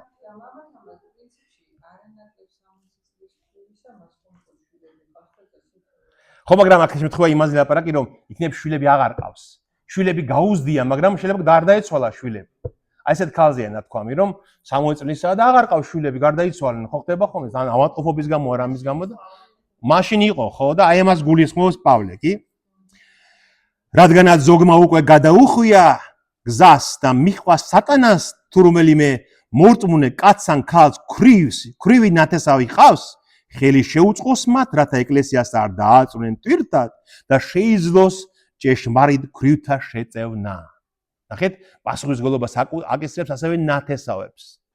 იმიტომ რომ თუ ვინმეს ქვრივი ნათესავი ყავს, ნათესავებმა შეუგროვეთ შემწეობა და დაეხმარეთ, რომ ეკლესიას არ დააწუნეს და იმას არ წაართვა საზრდო, ვისაც არავინ არ ყავს. მართლა რო ჭირდება, ხო? 5 ოჯახი რო ყავს ნათესავი, იმ 5 ოჯახს შეუძლია ის ქვრივი შეინახოს და ვისაც არავინ არ ყავს, იმას არ წაართვას ლუკმა, ხო? ნახეთ, ჭეშმარიტ ხო, გასაგებია ეს ქვრივის მომენტი, რაც არის ეს პირველი სოციალური სამსახური ქვრივთა შესაწევნელად, ხო? რომელსაც პავლე ჩვენ გვიჩვენებს. შემდეგ პავლე გადადის მონაკვეთზე, ბევრი არ დაგვრჩა. ცოტა კიდე გაუძიელით. შემდეგ გადადის პავლე მონაკვეთზე, რომელიც ეხება ხუცესებს. ხუცესნი არის პრესბიტერები, ხო? ეს ბერძნული სიტყვაა, რომელიც ნიშნავს ხუცეს, უხუცეს, რომელსაც დავალებული აქვს ანუ ეს ეპისკოპოსი და პრესბიტერი ორივე იხმარება იმაში ახალ აღთქმაში. ზედამხედველი არის ეპისკოპოსი და პრესბიტერი არის ხუცეს, ხო? ორივე იხმარება როგორც ზედამხედველი ამ სამრევლოების. ხუცესნი, რომელიც კეთილად წინამძღვრობენ, ორმაგი პატივის ღირსნი არიან, მით უმეტეს ისინი, რომელიც მუშაკობენ სიტყვით და სწავლით. ეხლა გამონაკლისს დაუშვათ ერთი კითხვა მაქვს, რომ ცოტა საინტერესო გავხადოთ. ნახეთ, ხუცესნი, რომლებიც კეთილად წინამძღვრობენ, ანუ კარგად ასრულებენ თავიანთ წინამძღვრობას, ორმაგი პატივის ღირსნი არიან. ეს პატივი ბერძნულში წერია სიტყვა თიმი. ეს თიმი, რო ნახოთ, ლექსიკონში ნიშნავს პატივსაც და საფასურსაც. ორივეს ნიშნავს ეს თიმი სიტყვა. ანუ და ჩვენ თარგმანში წერია, რომ ორმაგი პატივის ღირსნი არიანო. რომელი გამოვიყენოთ ჩვენ ახლა ორმაგი საფასურის ღირსნი არიან თუ ორმაგი პატივის ღირსნიანი. ხო, ორივეს ნიშნავს, ხო? ანუ ხუცესები, რომლებიც კარგად ასრულებენ წინამძღვრის მოვალეობას, ორმაგი საფასური ეკუთვნით თუ ორმაგი პატივი. გოგონიათ, რომელია სწორი? პატივი. ორმაგი პატივი ისცემა? თუ საფასური? საფასური და პატივი. ეხლა ნახეთ, აი, რა საინტერესო მომენტია. გავაგრძელოთ ორი მუხლი კიდე წავიკითხოთ და გასაგებია პავლე რაზეც ლაპარაკობს, ხო? ნახეთ. რადგანაც წერილი იტყვის პირს ნუ აუკრავ მეკალოე ხარს და ღირსია მუშაკი თავისი საზღაურის. რადგანაც ბიბლია, ესე იგი რა ყოფილა? ესე იგი ხელფასი ყოფილა. ესე იგი საფასური გასამრჯელო ყოფილა, ხო? ხო და ეხლა უყურეთ, აი, მოდი სხვა ადგილები ნახოთ. გალატელთა გალატელთა წერილის მე-6 თავის მე-6 მუხლი ნახეთ რას ამბობს? ნახეთ მე-6 თავის მე-6 მუხლი გალატელთა სიტყვით დამოძღვრილმა გაუზიაროს ყოველივე კეთილი თავის დამოძღვრელს.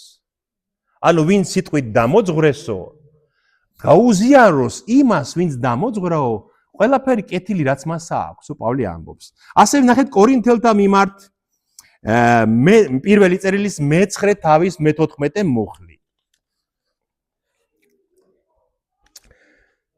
ნუ თუ არიცით რომ ტაძრის მსახურნიც ტაძრისგან ჭამენ და საკურთხევლის მსახურნი საკურთხევლისგან იღებენ წილს. ანუ ტაძარშიც მსახურობსო, ის ტაძრისგან მიიღებს თავის საზრდოს. იქ იკვებება, ტაძარში იკვებება. ასე უფალმაც უბრძანა სახარების ქადაგებელთ რომ სახარებით ცხოვრობდნენ. ნახეთ, ქრისტე რო აგზავნის თავის 12 მოციქულს. ასე უნება, რომელ სახშიც მიიღებენ, იქ დარჩით. იქ ჭამეთ და იქ სვით, რასაც მოგცემენ. ანუ სახარების ქადაგებელი ცხოვრობს სახარებით, ამბობს პავლე მოციქული. მაგრამ ნახეთ რას ამბობს პავლე? მაგრამ მე არასოდეს მისარგებლია ამით. თუმცა წერილი ღმერთის განგებულება ამას ამბობს, რომ შეუძლია აქვს უფლება ქადაგებელს რომ მიიღოს რაღაცა საზრდო მათგან, ვისაც ღვთის სიტყვას უქადაგებს, მაგრამ მე არასოდეს მისარგებლია ამით და არც იმისთვის გწერთ, რომ ასე იყოს ჩემს მიმართ. იმიტომ კი არ გწერთ, რომ ჩემს მიმართ რაღაცა საფასურზე იფიქროთ. რადგანაც მიჯობს მოვკვდე, ვიდრე ვინმე გამიცუდოს ჩემი სიკადული. რადგანაც თუ ვახარებ, რა მაქვს სასიკადულო, ვინაიდან აუცილებლობით მადევს ვალად, ვაი ჩემს თავს თუ არ ვახარებ. გესმით? აღერებს ამბობს, ეს ჩემი მოვალეობა, ვაი მე რომ არ ვახარო და არც მინდა თქვენი საფასური, მაგრამ განგებულება ღმერთის არ გრძალავს ამას. ასე რომ თქვენ შეგიძლიათ რომ ეს გააკეთოთ, ამბობს პავლე მოციქული. ასე რომ აი ეს თიმი ნიშნავს ორმაგი საფასური ეკუთვნის იმ ხუცესებს, ვინც კეთილად წინამძღვრობენ და მართლაც ხუცესები იმ დროს იღებდნენ საფასურს სამრევლოსგან. იმიტომ რომ რაღაცით ხო უნდა ეცხოვრათ მათ. ნახეთ, ეს ხო ძველი აღთქმიდან მოდის. ისრაელში რამდენი ტომი იყო? 12. როცა გაანაწილეს ეს მიწები, ერთ ტომს არ შეხვდა მიწა ისრაელში. რომელს არ შეხვდა? ლევიანებს. რადგან ლევიანები იყვნენ ტაძრის მსახურები და დანარჩენ 11 ტომს მათთვის უნდა მიეცა შესაწირი, რომ მათ ეარსებათ. მათ ოჯახებს, მათ არ უნდა ემუშავათ მიწაზე, ამიტომაც მიწა არ მისცა ღმერთმა. მართ უნდა ემსახურათ ტაძარში და სხვა 11 ტომს უნდა მათთვის მიეცა შესაწირი. გესმით? ეს იმას კი არ ნიშნავს, როგორც პავლე ამბობს, რომ აი ხალფასი და არა, მოვალეობა მათი რომ უსასყიდლოდ გააკეთო. ქრისტე ამასაც ხო ეუბნება მათ, უსასყიდლოდ მიიღებიათ და უსასყიდლოდ მიეცით, მაგრამ მრევლმა თავის მხრივ და იმ ხალხმა, ვინც უსმენს მათ, უნდა იფიქროს, რომ საღვთო განგებულება ამას არ გრძალავს, რომ რაღაცით შეეწიონ მათ, ვინც მათ სიტყვას უქადაგებს. ნახეთ კიდევ პავლე მოციქული, ის მე წავიკითხოთ. მოგვიანებით. შემწოდენი ეს ხუცესებზე გავიგეთ. იმ ციტატონ ეხლა რატო გავამახვილე ამაზე ყურადღება. ჩემთან განცოტა უხერხული, მე მგდელი ვარ და უხერხულია ამის საუბარი, მაგრამ დღეს ადამიანებს რაღაცა ესეთი ცდარი წარმოდგენა აქვს, რომ როგორ მგდელს ხელფასი აქვს, იძახიან. ხო, იმიტომ რომ ამბობენ მე გამიგებს, როგორ ღდელს ხელფასი აქვს, როგორ შეიძლება ღდელს ხელფასი ჰქონდეს. ან მაგალითად ღდელს შესაწირს აძლევენ ხანდახან, ხო? და აი შესაწირი აიღო, ღდელმა არ უნდა მოითხოვოს არასოდეს არაფერი. აი როგორც პავლე ამბობს, ჩვენ ასე უნდა ვიცხოვროთ, არასოდეს არ უნდა მოვითხოვოთ არაფერი, მაგრამ როცა მას შეწევნას აძლევენ, იმიტომ რომ მან შეძლოს სახარების გავრცელება, აი ბარემ ახლა წაგიკითხავთ იმ ადგილს, ძალიან საინტერესო ადგილია, ბარემ ახლა ნახავართ, ცხელია ეს თემა, ნახეთ რას ამბობს, ეს არის ფილიპელთა მიმართ ეპისტოლე პავლესი, ფილიპი იყო ასეთი ქალაქი რომის იმპერიაში და იქაც იკადაგა პავლემ და ნახეთ რას წერს ფილიპელებს პავლე. დიდად გავიხარე უფალში რომ კлау დაიწყეთ ჩემზე ზრუნვა. ფილიპელებმა ცოტა შესაწირი გაუგზავნეს პავლეს, რადგან გაჭირვებაშია პავლემ უნდა იმოძრაოს, იქაც უნდა მიდეს, აქაც გემზე ასვლა უბილეთოთ კი არ შეიძლებოდა მაშინ. ხო, უნდა გადაგეყადა საფასური. და ძალიან გავიხარე რომ კлау დაიწყეთ ჩემზე ზრუნვაო. თუმცა უწინად ზრუნავდით, მაგრამ ვითარებამ დაგაბრკოლათ. მე ადრეც ზრუნავდი, მაგრამ მე რატომღაც აღარ მიგზავნით, იმიტომ რომ ვიცი რომ რაღაცამ შეგიშალათ ხელი. იმიტომ როდი ვამბობ რომ რამე მაკლია, ამბობს პავლე. რადგან მე ვისწავლე, კმაყოფილი ვიყო იმითი, რაც მაქვს. გაჭირვებაც ვიცი და ხელგაშლილობაც. ყველაფერი შესაძლებელია ჩემთვის, მისწავლია ყველაფერი სიმაზღრეც და შიმშილიც, სიმწირეც და სიუხვეც. ყველაფერი შესაძლებელია ჩემთვის, ჩემ გამაძლიერებელ ქრისტეში. გაჭირვებაც ვიცი, შიმშილიც ვიცი, სიმწირეც ვიცი და ყველაფერი ვიცი. იმიტომ კი არა, მე ვისწავლე და აკმაყოფილდე იმით, რაც მაქვს, ამბობს პავლე მოციქული და ქრისტეს მიერ ყველაფერი შემიძლია მე. ანუ ქრისტე მაძლებინებს, პავლე ამას ამბობს, რომ ყველაფერში გავძლებ ჩემი ქრისტეს შეწევნით, ამბობს პავლე. ნახეთ, აი შემდეგ არის საინტერესო, რასაც მე ამბობს. მაგრამ კარგად მოიქეცით, რომ გაიზიარეთ ჩემი გასაჭირი. თან აქებს კარგია, რომ გამომიგზავნეთ. ხოლო თქვენც იცით ფილიპელნო, რომ სახარების დასაბამს, როცა გამოვედი მაკედონიიდან, არც ერთმა ეკლესიამ არაფერი გამიზიარა, მოცემით თუ მიღებით თქვენს გარდა. არც ერთმა ეკლესიამ არაფერი არ შემომწირა, ამბობს პავლე, თქვენს გარდა, თქვენ ერთადერთი იყავით, ვინც რაღაც მომეცით. ვინაიდან თვით თესალონიკეშიც 1-2 გამომიგზავნეთ, რაც საჭირო იყო ჩემთვის. არა იმიტომ თითქოს საბოძვარს ვეძებ, არამედ ნაყოფს, რომელიც მრავლდება თქვენ და სასარგებლოდ. განა ხელფას ვეძებ, პავლე მოციქული ამბობს. არამედ აი ეს, რაც თქვენ მე გამომიგზავნეთ, იცით რატომ მიხარია? რომ ნაყოფია. მე ვხედავ, რომ თქვენ შეიმეცნეთ და მადლიერნი ხართ. თქვენ იმდენად აფასებთ იმას, რაც თქვენთან მოვიდა, რომ თქვენ მეხმარებით შესაწირით, რომ ახლა წავიდე და სხვასაც უკადაგო. ნახეთ რას ამბობს? ნახეთ, რომელიც მრავლდება თქვენ და სასიკეთოთო. ანუ თქვენ შესაწირი რაც მე გამომიგზავნეთო, ამითი მე წავალ თესალონიკეშიო და იქაც ვიკადაგებ და თქვენი შესაწირი თქვენ საკურთხევლად იქნება, იმიტომ რომ იქაც მივასახარებ. გესმით? ამიტომ იმიტომ უხარია პავლეს, რომ ფილიპელებმა შეიცნეს იმ ძვირფასი მოძღვრების ფასი, რაც პავლემ იქადაგა და ამიტომაც რომ გამოუგზავნეს ის შესაწირი, ნაყოფია, მადლიერების ნაყოფია იმისთვის, რომ ესე იგი მართლა დააფასეს. გესმით? ხო, ფასდაუდებელია. რა თქმა უნდა, მაგრამ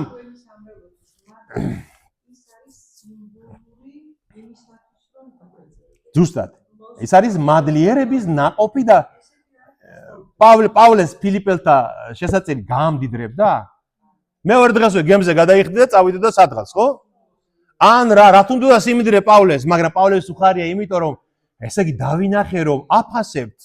დავინახე რომ დააფასეთ ის ძვირფასი, რაც მე თქვენთან მოვიტანე და ნაყოფი გამოიღო თქვენმა აი ამ რწმენამო. აი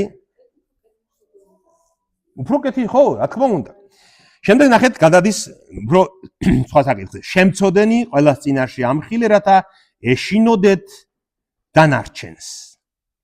ღვინც შესწოდავს ამხილეს აჯაროთ, რომ შიში და რიდი ჰქონდეს დანარჩენებს.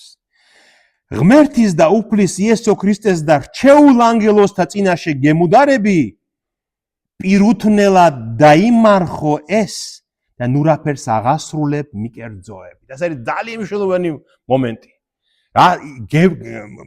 ქრისტეს წინაშე და ანგელოზების წინაშე გევედრები, გემუდარები. პირუთნელად დაიმარხე ეს და ნურაფერს აღასრულებ მიკერძოებით. მიკერძოება რა არის? რომ აი ის ადამიანი უფრო მომწონს. ხო არჩევითობა, რომ აი ეს ამ ხალხის მიმართ სიმპათია მაქვს და აი ამათ აზრს უფრო ყურადღებას გაუწევ.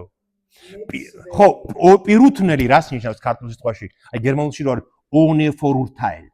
Vorurteil რა არის, რომ აი წინასწარ სუბიექტური რაღაც შეხედულება ჩაომიყალიბდა რაღაცაზე და აი ჩემი სუბიექტურად ვსჯი.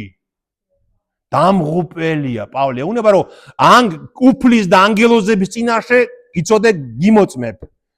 აი ამ სუბიექტურობით არაფერი არ გადაწყვეტო არასოდეს და მიკერძოებით.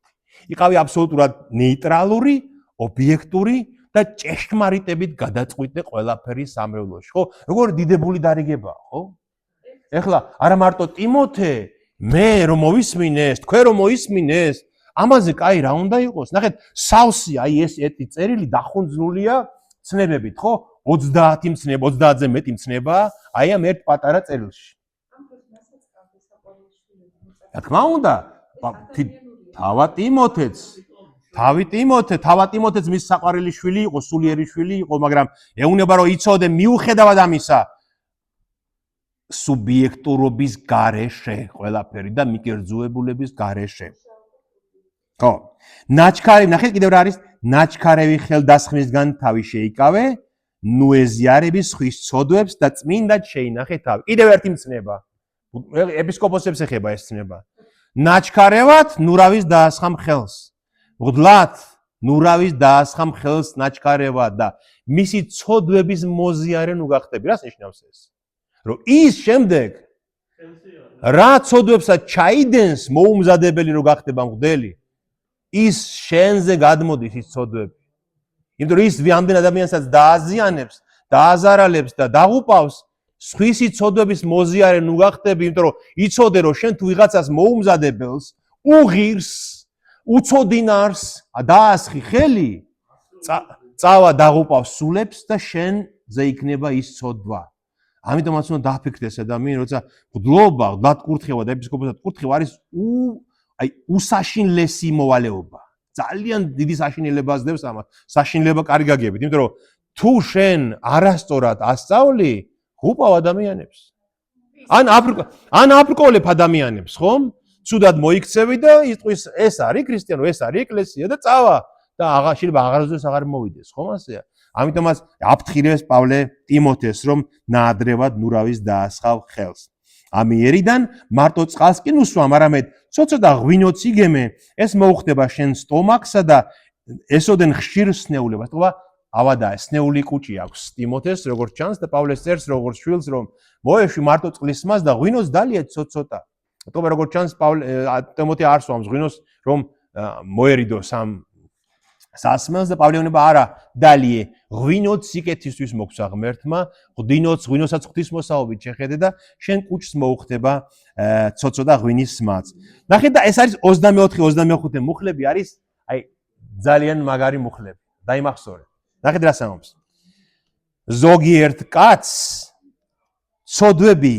ზოგიერთი კაცის ცოდვები განკითხვამდე ცხადნი არიან და წინ მიუძღვიან სამსჯავროსკენ. ან ჩვენ ხო ყველანი სამსჯავროსკენ მივდივართ.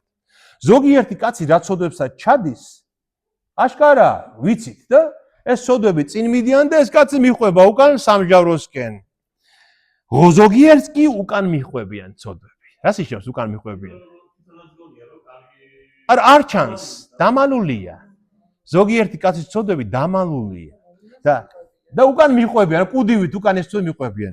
ასევეც ცხადნი არიან კეთილი საქმეებით ზოგჯერ და თუ ჯერ დაფარულნი არიან, მაინც ბოლოს ვერ დაიფარვიან. გესმით?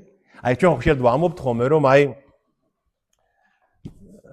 ესეთი ბოროტი კაცი რატო ცოცხლობს, რატო მარჯის ღმერთი, ზოგიერთ კაცს წინ ცოდვები წინ უძღვის და უკან მიყვება ამ თავის ცოდვებს. ზოგიერთი შეიძლება იმაზე უფრო მეტად ცოდვილი იყოს და დამალულია მისი ცოდვები და პავლე ეუბნება ტიმოთეს რომ გული არ გაიტეხო, ტიმოთე. გული არ გაიტეხო.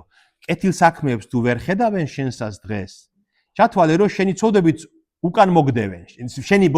შენი სირათმოებებიც უკან მოგდევენ შენ და იქ რომ მიხვალ წამოგეწევიან შენი კეთილი საქმეები და იქ გამოჩნდებიან სამსჯავროზე შენი კეთილი საქმეები. ამიტომაც თუ სიკეთეს აკეთებთ, ვერავინ ვერ ხედავს, ვერავინ ვერ აფასებს, ვერავინ სამაგიეროს არავინ არ გვიხდის, არ ამბობს არავინ, იცოდეთ რომ თქვენი კეთილი საქმეები უკან მოყვებიან თქვენ სამსჯავროსკენ და იქ გამოჩნდებიან ამბობს პავლე მოციქულიმა რომელსაც ძალიან დიდი სულიერი გამოცდილება აქვს და შეგვიძლია ვენდოთ პავლეს რომ ეს ასეა, ხო? ამიტომაც დაფარული იყოს ჩვენი საქმეები არ ჯობია? და იქ გამოჩნდეს. აი როგორც ამბობს ქრისტე რომ დაიუნჯეთ თქვენი სიმდიდრე ზეცაში, სადაც ვერავინ ვერ მიწდება მას. სადაც რაც ამ ქვეყანაზე არ ჩანს შეიძლება, მაგრამ ზეცაშია დაგროვილი. და ბოლო თავი მოკლეა, ბედით თავი არ არის. პარადოქსს ახლა მეექვსე თავის დასაწყისში არის პარადოქსი, რომელსაც ადამიანები ხშირად ვერ იგებენ. ნახეთ. უღელქვეშ მყოფი მონები პავლე ლაპარაკობს მონათმფლობელებზე კი არა, მონებზე. ანუ ჩვენ რო ვიცოდით იმ დროს რომის იმპერიაში სოციალური სისტემა როგორ იყო? რომ იყვნენ დიდგვაროვნები, იყვნენ თავისუფლები და იყვნენ მონები, ხო? მონები იყვნენ, რომელიც ეკუთვნის იმ ოჯახს, შეიყიდა, ან რაღაც მოიპოვა და მისი სიცოცხლე მას ეკუთვნის. ეს მონები შემდეგ ეს სიტყვაც შეილახა, ხო?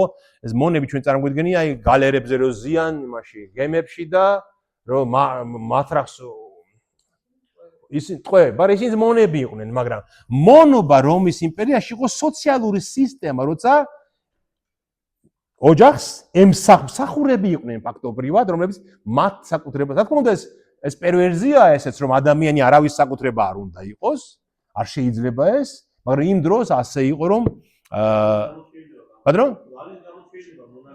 ვალის გამო შეიძლება ან შეიძლება თვითონ ეთქვა რომ მე მინდა რომ თქვენთან ვიყო როგორც მონა.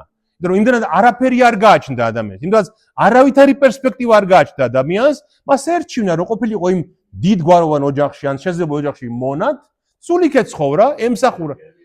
ხო, სახში თავზე ჭერი აქვს, საჭმელ სასმელი აქვს, ჩასმელი აქვს და ნახეთ, გახსოვთ სახარებაში ასის თავი რომ მოვა ქრისტესთან, რას ევედრება? ჩემი მონაო, სიკვდილის პირას არისო და ცემულიო და გთხოვ, მოდიო და იქნებ უშველო. ანუ იმ ასის თავს უყვარდა, წერია კიდევაც რომ უყვარდაო ის თავის მონა, რადგან ერთგული ყოფილაო მისი. ხედავ, სულ სხვა დამოკიდებულებაა. სახარებაც კი გვაჩვენებს. აი ამ მონებს ეუბნება პავლე მოციქული, აი ამ მონებს უღელქვეშ მყოფი მონები ყოველნაირი პატივის ღირსად უნდა რაცხდნენ თავიანთ ბატონებს, რათა სახელი ღმრთისა და სწავლა არ იგმოს. ისინი, რომელთაც მორწმუნე ბატონები ჰყავთ, ნუ შეურაცხყოფენ მათ, ვინაიდან ძმები არიანო, არამედ მით უფრო მეტად უნდა მონებდნენ მათ, რომ მორწმუნენი არიან, საყვარელნი და ქველმოქმედნი, ასე ასწავლე და შეაგონე. ნახეთ რა შეუნება, რომ უღელქვეშ ყოფი მონებიო, პატივს უნდა მიაგებდნენ თავიანთ ბატონებსო. და თუ ეს ბატონებიო, მორწმუნეები არიან, ქრისტიანები არიანო, უფრო მეტად უნდა უყვარდეთ ისინიო, რადგან მორწმუნეებიო, საყვარელნი და ქველმოქმედნი არიან. ანუ ბატონებიო, არიან საყვარელნი და ქველმოქმედნიო. ამიტომაც კი ნუ იტყვისო მონაო, რომ ჩვენ ხო ძმები ვართ ქრისტეშიო და რატომ უნდა ვიყო შენი მონაო? არა. ამას ნუ იტყვისო, არამედ პირიქით, უფრო დიდი ერთგულებით, უფრო დიდი სიყვარულით უნდა ემსახუროს, იმიტომ რომ მისი ბატონიც მორწმუნეა. რა არის უცნაურობა ახლა ამ დარიგებაში? ხო, ხანდახან ამას ვერ იგებენ და ამბობდნენ, როგორ კაცო, პავლე მოუწოდებს მონებს, რომ დაემონონ ბატონებს? ქრისტიანი ბატონი არ იგულისხმება, რომ ქრისტიანი ისინი არის. მენი აღსალებრობით უნდა იყოს. ხო, ზუსტად. ხო, მაგრამ აი აქ არის ზუსტად. ხო, ზუსტად აქ არის ის ქრისტიანული სიმდაბლე, ერთგულება და სიყვარული, რომელიც მონას ეუბნება, რომ იყავი თავმდაბალი, იყავი ერთგული, იყავი სიყვარულით, იყავი შენი მოვალეობის შეგნებით. გესმით, პავლე არ ცდილობს სოციალური სისტემა მოშალოს. მაშინ ქრისტიანობა და სახარება გადავა თავის რელსებიდან და გახდება ჩვეულებრივი რაღაც ერთ-ერთი ამგვარული მოძღვრება. პავლე მკაცრ ზღვარს ავლებს, რომ სოციალური სისტემის მოწყობაში არ გადავიდეს. ამიტომ ეუბნება ეს როგორც არის, ღმერთის დაშვებით არის, ამიტომ ბატონები თუ ქრისტიანები არიან, მათაც ესმით რომ არ უნდა დაჩაგრონ მონები და მონებსაც უფრო მეტად უნდა უყვარდეთ მათი მორწმუნე ბატონები, რადგან საყვარელი და ქველმოქმედნი არიან მათ მიმართ. ამას ამცნევდე და ამას ასწავლიდე, ხო? ხო, როგორი მდგომარეობა, კი, ზუსტად, კი. ხო და ხო საინტერესოა, აი პავლე როგორ ხედავთ, აი ქრისტეც ხო თავის სახარებებში, თავის საქმეში, მოღვაწეობაში ზუსტად ასე მოქმედებს. ის არასდროს არ ერევა ამ ქვეყნიურ პროცესებში, ამ ქვეყნიურ გარემოებში, არანაირად. ის მხოლოდ გვასწავლის სულიერად როგორ ვიცხოვროთ, ამასვე ამბობს პავლე. შემდეგ გავიდა წლები და ეს მონური ეს სოციალური სისტემა მოიშალა, ხო? მოიშალა და ეს შეიცვალა, როცა ადამიანთა ზნეობა და შეგნება ამაღლდა, მაგრამ პავლე მაშინ ასეთ დარიგებას აძლევს ტიმოთეს.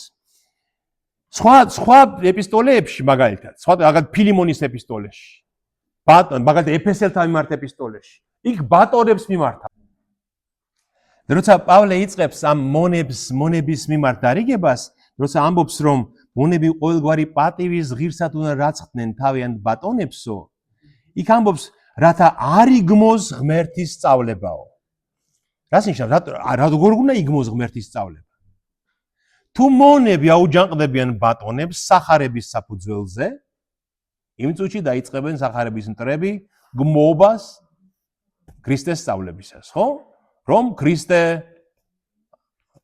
ემსახურება ამ ქვეყნიურს, ძალაუფლების მოპოვებას, სოციალურ წყობას ანგრევს, ცვლის, ბატონებს ებრძვის, ხო? გესმით? არ არის ეს სახარების მიზანი, ეს არა, სახარების მიზანი სულთა ცხონება, ხო? მონასაც შეუძლია იცხონოს სული, მონასაც შეუძლია გადარჩეს, თუ იწამებს ქრისტეს ჯვარცმას და ბატონსაც და ნებისმიერი ფენის ადამიანს, ხო? ამიტომ სახარება აბსოლუტურად ზემოთ დგას ნებისმიერ ამ ქვეყნიურ მოძღვრებაზე დოქტრინაზე. შემდეგ თუ ვინმე სხვა რამეს ასწავლის და არ მისდევს უფლის ჩვენის იესო ქრისტეს გონივრულ სიტყვებს და ღვთისმოსაობის მოძღვრებას, მზვაობარია იგი, არაფრის მცოდნე, დასნეულებულია დავის და ცილობის სცენით, რომლისაგანაც წარმოსდგება შური, განხეთქმილება, გმობა, უკეთური ეჭვი, გონება გახსნილ კაცთა ფუჭი კამათი, რომელთაც არ გააჩნიათ ჭეშმარიტება და ღვთისმოსაობა სარფიანი საქმე გონიათ განეშორე ამნაირებისაგან. ნახეზე, თუ ვინმე ამას არ ეთანხმება, რომ ქრისტეს მოძღვრება სოციალურ სისტემას არ ცვლის, მისი მიზანი ეს არ არის და განხეთქილება შემოაქვს თავისი ამ ცრუ სწავლებებით, ფუჭი წყალობით, ის არის ამპარტავანი ჩვეულებრივი მზაობარი, ამპარტავანი კაცი და არაფრის მცოდნე და ის ავადარის დავის და ცილობის და ფუჭი კამათის სენით და მოაქვს შური, განხეთქილება, ერთმანეთის მტრობა ეკლესიაში. აი, წარმოიდგინეთ, სოციალური უთანასწორობის პრობლემა რომ გახდეს ჩვენი პირველი საზრუნავი, მაგალითად. ან ქალაქის კეთილმოწყობის საკითხები რომ გახდეს ჩვენი მთავარი საზრუნავი ეკლესიაში. ეს რა შემოიტანს? განხეთქილებას, ან პოლიტიკა რომ გახდეს ჩვენი მთავარი ამოცანა საზრუნავი ეკლესიაში. ეს რა შემოიტანს? ჩხუბს, დაპირისპირებას, განხეთქილებას, ტრობას ვეღარ გავარჩევთ, ვინ მართალია, ვინ ტყუანია, ვინ 10 წლის წინ იყო მართალი, ვინ გუშინ იყო მტყუანი, ხომ ასე იქნება.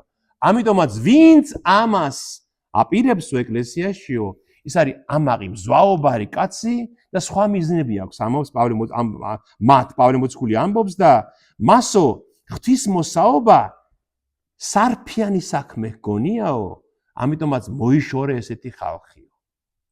სარფიანი საქმე, აი გერმანიაში გუნში იყო გევერბე. ანუ საქმოსნობა გონია ეს. ის რასაც ჩვენ ეკლესიაში ვაკეთებ, მას გონია საქმოსნობა ჩვეულებრივი და იყენებს თამას საკუთარი აი ამ ანგარებიანი მიზნებისთვის და გამოიცანი პავლე მოციქული ეუბნება ესეთი ხალხი და მოიშორე ეკლესიიდან ესეთ. ანუ ჩვენ რა ვიმძე, ვისაც ეკლესიაში პოლიტიკაზე საუბარი შემოაქვს, ან ვისაც ეკლესიაში შემოაქვს რაიმე ამ ქვეყნიურზე საუბარი, ის ყოველთვის განწირულია იმისთვის, რომ შფოთი და დაპირისპირება შემოიტანოს ეკლესიაში და ღვთისმოსაობას ის შორდება ამით. რა თქმა უნდა, ჩვენ სამართლიანობაზე ყოველთვის უნდა ვთქვათ, ხო? მაგალითად თუ ქუჩაში სცემენ ვიღაცას, განუკითხაობაა და ქუჩაში ძალადობენ ვიღაცას, ჩვენ უნდა ვთქვათ, რომ ეს დაუშვებელია ხალხო. ვინც არ უნდა იყოს ის პოზიციას თუ ოპოზიცია არ შეიძლება ამის გაკეთება. არც ის არ შეიძლება, რომ ოპოზიციიდან მაგალითად ბენზინიანი ბოთლი ესროლო პოლიციელს, იმიტომ რომ შეიძლება დაიწვას კაცი და იმას პატარა შვილები ყავს სახლში და ხო ისიც ცოდოა, ხო? ანუ ძალადობაზე და ასეთ რამეზე კი უნდა ისაუბრო, მაგრამ პოლიტიკური საკითხები, ამ ქვეყნიური ამ წუთისწულის საქმეებზე ჩვენ არ მოგვიღია დავალება ქრისტესგან, რადგან სახარება ჩვენ ესა არ გვინახია არსად. ხოლო ღვთისმოსაობა და თვითკმარობა მართლაც რომ დიდი შენაძენია. რადგან ამ ქვეყნად არაფერი მოგვიტანია და რა თქმა უნდა, ვერაფერს წავიღებთ თან. თუ საჭმელი და ტანსაცმელი მოგვეძებნება, ვიკმაროთ ეს. ხოლო გამდიდრების მოსურნენი სასწურის მახიშიებმებიან და მრავალი შლეგური, მავნე და კაცთა დამღუპელი და წამწმედი გულისთქმის ტყვეები ხდებიან. რადგან ყოველი ბროტების ფესი ვერცხლის მოყარეობაა, რომლითაც გულშეზრული ზოგიერთი შეცდა წმენას განუდგა და თავს დაიტეხა ორიცხვი ჭირი ანუ ტკივილი. ნახეთ რა სამოს პავლე მოციქული. ღვთისმოსაობა, ანუ ღვთისმოსაობა უკვე ვიცით რა არის. ღვთისმოსაობა არის ღმერთის დანახვა ყველაფერში და მისი განგების დანახვა ყველაფერში და თვითკმარობა. რა არის თვითკმარობა? აი, მასში წერია ბერძნულში აუთარქიას, აუთარკი. აუთარკი არის ადამიანი, რომელიც გარე სამყაროს მიუხედავად თავის თავში არის კმაყოფილი, შვიდი, ბედნიერი და ყოფნის ის, რაც მას თავად აქვს. ხო, აი აუტარკი ამას ქვია. ეს თვითკმარობა. ხო, სხვაზეც არ არის დამოკიდებული, ხო?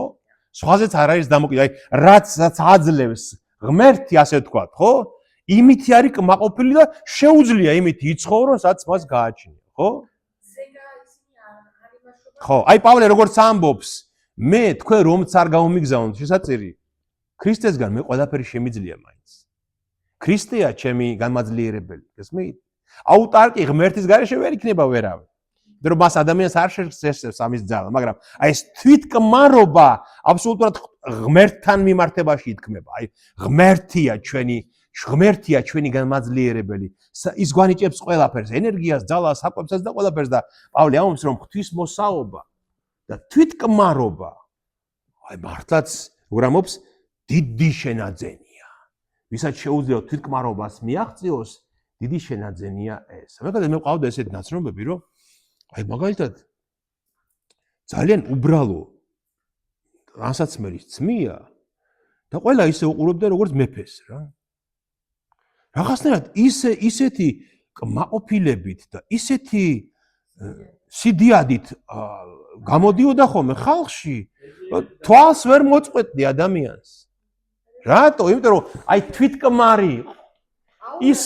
ხო, იმიტომ რომ ის ამითი რომ უბრალო ტანსტანისამოსი აცვია, თავს არანაირად არ გზნობს ნაკლებად, დაკნინებულად, დამცირებულად და აი ეს თვითკმარობა, ეს აუტარკობა და ეს ავთენტურობა აი დიდებული დასანახია.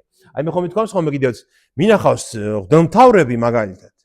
აი ხო გინახავთ ღვთისმთავრებს პანაგია რო უკეთიათ ხოლმე, ხატი რო აქვთ ხოლმე. ჩვენ ხო ჯვრებს ვატარებთ ღვთლები და ღვთისმთავრებს ხატი აქვთ ხოლმე. ღვთისმთავრები მინახავს რომ სად იყო ახლა აღარ ვიტყვი.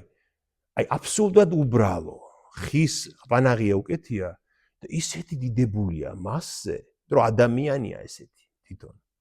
გესმით, რომ ის სხვისი ბრილიანტებით მორთული პანაი არაფერი არ არის მასთან შედარებით, გესმით? რატომ? რომ თვითკმარია. რაც აქვს, იმითია ბედნიერი, იმითია მეფე ამ სამყაროში და პავლე ამბობს, რომ დიდი შენაძენია, ვისაც ეს შეუძლია. შეგვიძლია ეს შევიძინოთ? დიახ.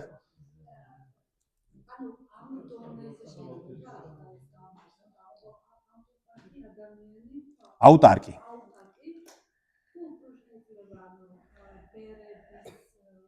ყველა არა მარტო ბერები, ნებისმიერ ადამიანი ესეთი უნდა იყოს. აი პავლე ამბობს, რომ დიდი შენაძენია. და ღვთისმოსაობიდან მოდის ეს. აი მე რა ჩამოვთვალე, აი ის სულ იმას ვიმეორებ. აი მე თუ ყველაფერ საგანს დაუკვირდი და ყველა საგანში მე ვხედავ იმ ღვთაებრივ დანიშნულებას, ხო? რაც მე მომაგონებს რაღაცა უფრო დიდს, ხო? ხო ვთქვით, რომ აი პურით, წყალით, საათით, ყველაფერ სახლით, ყველაფერ რაღაცას ნიშნავს, ხო? აი თუ მე ასე ვცხოვრობ, ეს მე მაძლევს იმ შინაგან სიმშვიდის და კმაყოფილების განცდას, რომ მე ჩემს თავ, განა ადამიანებს ვერ იყები მე, განა განდეგელი უნდა გავხდე, განა ასკეტი უნდა გავხდე, არამედ სადაც ვარ, ჩემს თავში, მე არ ვასხივებ იმ შიშს, რაღაცა, ხო, რაღაცა შფოთვას ან უბედურების განცდას არ ვგრძნობ ჩემს თავში, ან იმას, რომ მე არა მაქვს, იმას აქვს, გესმით, აი ეს რაც ადამიანებს გვაწუხებს. აი ამას თუ მივაღწევთ, ხო? აი პავლე, ბატონო ჰარმონიაში საკუთარ თავთან, კი ბატონო, ეს შეიძლება საკუთარ თავთან ჰარმონიაში. აი ზუსტად და პავლე მაგას გვეუბნება. აი ხა პავლე მოციქული ხო წარმოგეგინეთ რა ღარიბი კაცი იყო. ჩვენი გაგები. აი ზედრაც ეცვა, იმის გარდა არაფერი არ გაჩნდა, ხო? არც სახლი, არც კარი, არც ცოლი, არც ჩვილი, არაფერი. მაგრამ პავლე დღესაც კი 20 საუკუნის მერე რაღაც აი დიდებულ სვეტად ჩანს ჩვენს წარმოდგენაში, ხო? რომ აი ეს აი რასაც წერს, ეს არის რაღაც უდიდებულესი ადამიანის დაწერილი.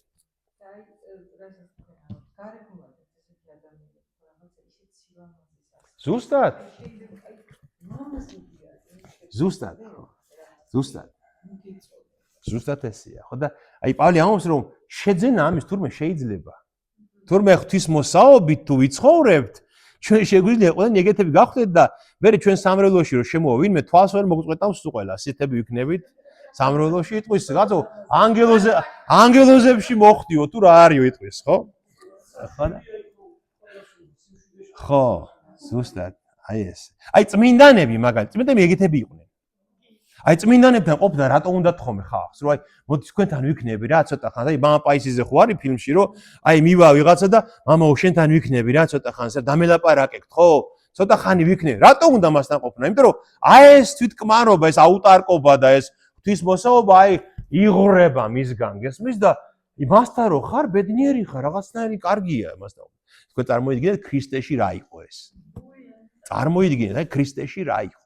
მასთან ყოფნა, აი იმიტომაც იმ 3 წელმა შეცვალა მთელი მსოფლიო, რაც მოციქულებთან რაც იყო ქრისტე.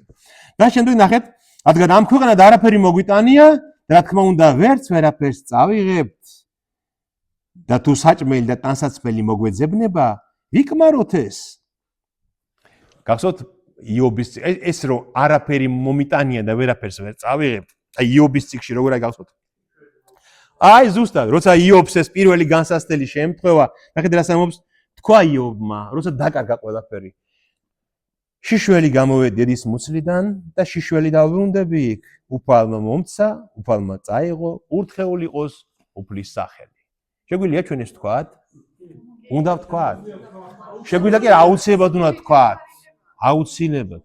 ვერაფერი ეს ვერ წავიღებ და არაფერი მოგვიტანია ჩვენ. ნახეთ, და შემდეგ ამბობს, თუ საჭმელი და ტანსაცმელი მოგვეძებნებაო, ვიკმაროთ ესო. და ქრისტე თავად თვით საჭმელ-სასმელზეც უფრო მეტ რაღაცას გვეუბნება. პავლე ხო ამას ამბობს, რომ საჭმელ-სასმელი თუ გაგვთ, ბედნიერები იყავით. მაგრამ ქრისტე უფრო მეც გვეუბნება, ეს ადგილი უნდა განახოთ აუცილებლად. მათეს მე-6 თავში. რას ამბობს ნახეთ? ეხლავე მათეს 6:25. ამიტომაც გეუბნებით თქვენ, ქრისტეს სიტყვებია ეს. ნუ ზრუნავთ თქვენი სულისთვის, ანუ თქვენი სიცოცხლისთვის, რა ვჭამოთ, ან რა ვსვათო. პავლე ხო ამბობს, საჭმელსასმელი თუ გვაქვსო. ნურს თქვენი სხეულისთვის ზრუნავთ, რა ჩავიცვათო. პავლე ხო ამბობს, ტანსაცმელი თუ გვაქვს, ბედნიერები ვიყოდო. ქრისტე ამბობს, რომ ნურს საჭმელსასმელს, ნუ ტანსაცმელზე ნუ ზრუნავთო. ნახეთ მე რას ამბობს? განა თქვენი სული მეტი არ არის, ვიზრდე საჭმელი და თქვენი სხეული უფრო მეტი არ არის, ვიდრე სამოსელი, სული და სხეული. ანუ საჭმელზე მეტად უფრო მეტი შენი სულია. სული გაცოცხლებს და არა საჭმელი. და ტანსაცმელზე უფრო მეტი შენი სხეულია, რომელთაც შეიმოსები მეორედ მოსვლისას.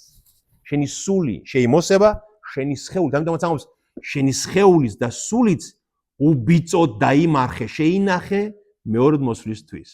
გესმით და პავლე ახლა როგორც მისი მოციქული ამბობს, კაი, სულზე და სხეულზე არ გინდა ზრუნვა, მაგრამ საჭმელი და სასმელი თუ გაქვთ, მაინც და ტანსაცმელი თუ გაქვთ, კმაყოფილები იყავით და მეც მოითხოვთ. რადგან ყველა ბოროტების ფესვი არის ვერცხლის მოყვარეობა, რომლებიც ვინც აი ფულის სიყვარული, განამდიდრობა. არამედ აი ხო არის ღარიბი კაცი, შეიძლება იყოს ღარიბი კაცი, მაგრამ ვერცხლის მოყვარე. რა თქმა უნდა, შეიძლება, იმიტომ რომ ეს ვნებაა. ღარიბია, მაგრამ ფულზე ოცნებობს, ფულს ნატრულობს, სულ ვერცხლი, სულ ფული, სულ გამდიდრებას. აი ეს არის დიდი უბედურება. უბედურება ის კი არ არის დიდარი რო ხარ. შეიძლება მდიდარი იყო და სიმდრეს იყენებდე როგორც იარაღს კეთილი საქმეების, მაგრამ უბედურება ისე როცა ვნება შეგიპყრობს, რომ როდის გავმდიდრდები, რა გავაკეთო. ბატონო? სიხარბეში ხო აი რა გავაკეთო, რა ორ მივაღწიო იმას რომ გავმდიდრდე. ღვთამსაც ავიღებ. ბოროტებასაც მოვაწერ ხელს. ყველაფერს ვიზამ, ოღონდ გავმდიდრდე და პავლე ამბობს რომ ზოგიერთებმაო ამითი რომ შეიძრნენო, ამითი რომ შეიპყრნენო, ზოგიერთებმა წმენაც კი დაკარგეს, წმენაც განუდგნენ და დიდი ტყივილები დაიტეხეს თავის თავზე. ამბობს პავლე. და თქვენ უნდა წარმოიდგინოთ რომ ეფესო იმ დროს იყო როგორი ქალაქი იცით, აი რა შევადარო. აი მაგალითად რომი ხომ იყო რომის იმპერიაში. და ეფესო იყო როგორც აი ლოს-ანჯელესი მაგალითად. ხო აი მდიდარი ხალხი ცხოვრობ, ნავსადგური იყო. ბატონო? საკვანძო ქალაქი, საპორტო ქალაქი იყო, საკვანძო უზარმაზ ტაძარი ჰქონდათ ეფესოში, რამხელა იცით? ფეხბურთის სტადიონი ხო ინახავთ? ტაძარი იყო სტადიონის ხელა. წარმოგიდგენიათ ამ ხელა ტაძარი? თურქეთის ტერიტორიაზე. კი, ეს არის დასავლეთ თურქეთის სანაპიროა დღეს, აი იზმირის ცოტა ქვევით, ხო? ნახეთ, წარმოგიდგენიათ და ესეთი მდიდარი ქალაქია ეს ეფესო. და იქ იმათეუბნება, რომ სიმდიდრისთვის ნუ ცხოვრობთ. სიმდიდრის ვნებით ვინც არის შეპყრობილი, ეკლესიაში ის ვერ გაჩერდება და დაიღუპება. ხოლო შენ კაცო ღმრთისაო, შენ ადამიანო ღვთისაო, ერიდე ამას და მისდიე სიმართლეს, ღვთისმოსაობას, რწმენას, სიყვარულს, მოთმინებას, თვინიერებას, იღვაწე რწმენის კეთილი ღვაწლით, შეიტკბე საუკუნო სიცოცხლე, რომლისთათვის ხარ ხმობილი, აღიარე კეთილი აღსარება, მრავალი მოწმის წინაშე. აღიარე კეთილი აღსარება, მრავალი მოწმის წინაშე. ბევრი ადამიანი გისმენს და აღიარე აღსარება, აღსარება რას ნიშნავს? მწოდების მონანიებას კი არა. რწმენა აღიარე, რწმენა. აღსარება არის რწმენა, აღმსარებლობა აქედან არის, ხო? რწმენა მრავალ ადამიანს გააგებენ. გამცნებ შენ, ანუ გამცნებ რას ნიშნავს? ანუ აი მცნებას გიდებ შენ. მცნებას გამცნებ შენ. ყოვლის მაცოცხლებელი ღმერთისა და ქრისტე იესოს წინაშე, რომელმაც პონტიუს პილატეს წინაშე იმოწმა აღსარება კეთილი. წმინდა და უბიწოდ დაიმარხე მცნება უფლის ჩვენის იესო ქრისტეს გამოჩენამდე, რომელსაც თავის დროზე გამოაჩენს ნეტარი და ერთადერთი მბრძანებელი, მეუფეთა მეუფე და უფლებათა უფალი, რომელსაც ერთადერთს აქვს უკვდავება, მიუწდომელ ნათელში მყოფს, რომელიც არ უხილავს არც ერთ კაცთაგანს და ვერ შეძლებს მის ხილვას, ვისიცაა პატივი და ძალი საუკუნო ამინ. გამცნებ შენ, ანუ რას ეუბნება? მაცოცხლებელი ღმერთის და ქრისტე იესოს წინაშე გეუბნები ამ ცნებას, რომელმაც პონტიუს პილატეს წინაშე იმოწმა აღსარება კეთილი. ანუ ქრისტემ პონტიუს პილატეს წინაშე დაამოწმა აღსარება. რომელი აღსარება იყო ეს? ვინმე ვის ახსოვს? კითხვებს გადავედი, მაგრამ არ აუშავს. პონტიუს პილატეს წინაშე ქრისტეს აღსარება რა იყო? ხო, და რა უთხრა ქრისტემ? ხო, და რისთვის მოვივლინეო? მეფე ვარო და რა ჩემი სამეფო არ არის ამ ქვეყნიური. რასაუნება იმისთვის მოვივლინე, რომ ჭეშმარიტება დავამოწმო. ყველა, ვინც ჭეშმარიტებისაგან არის, ესმის ჩემი ხმა. ხო? და პილატე ეუბნება, რა არის ჭეშმარიტება?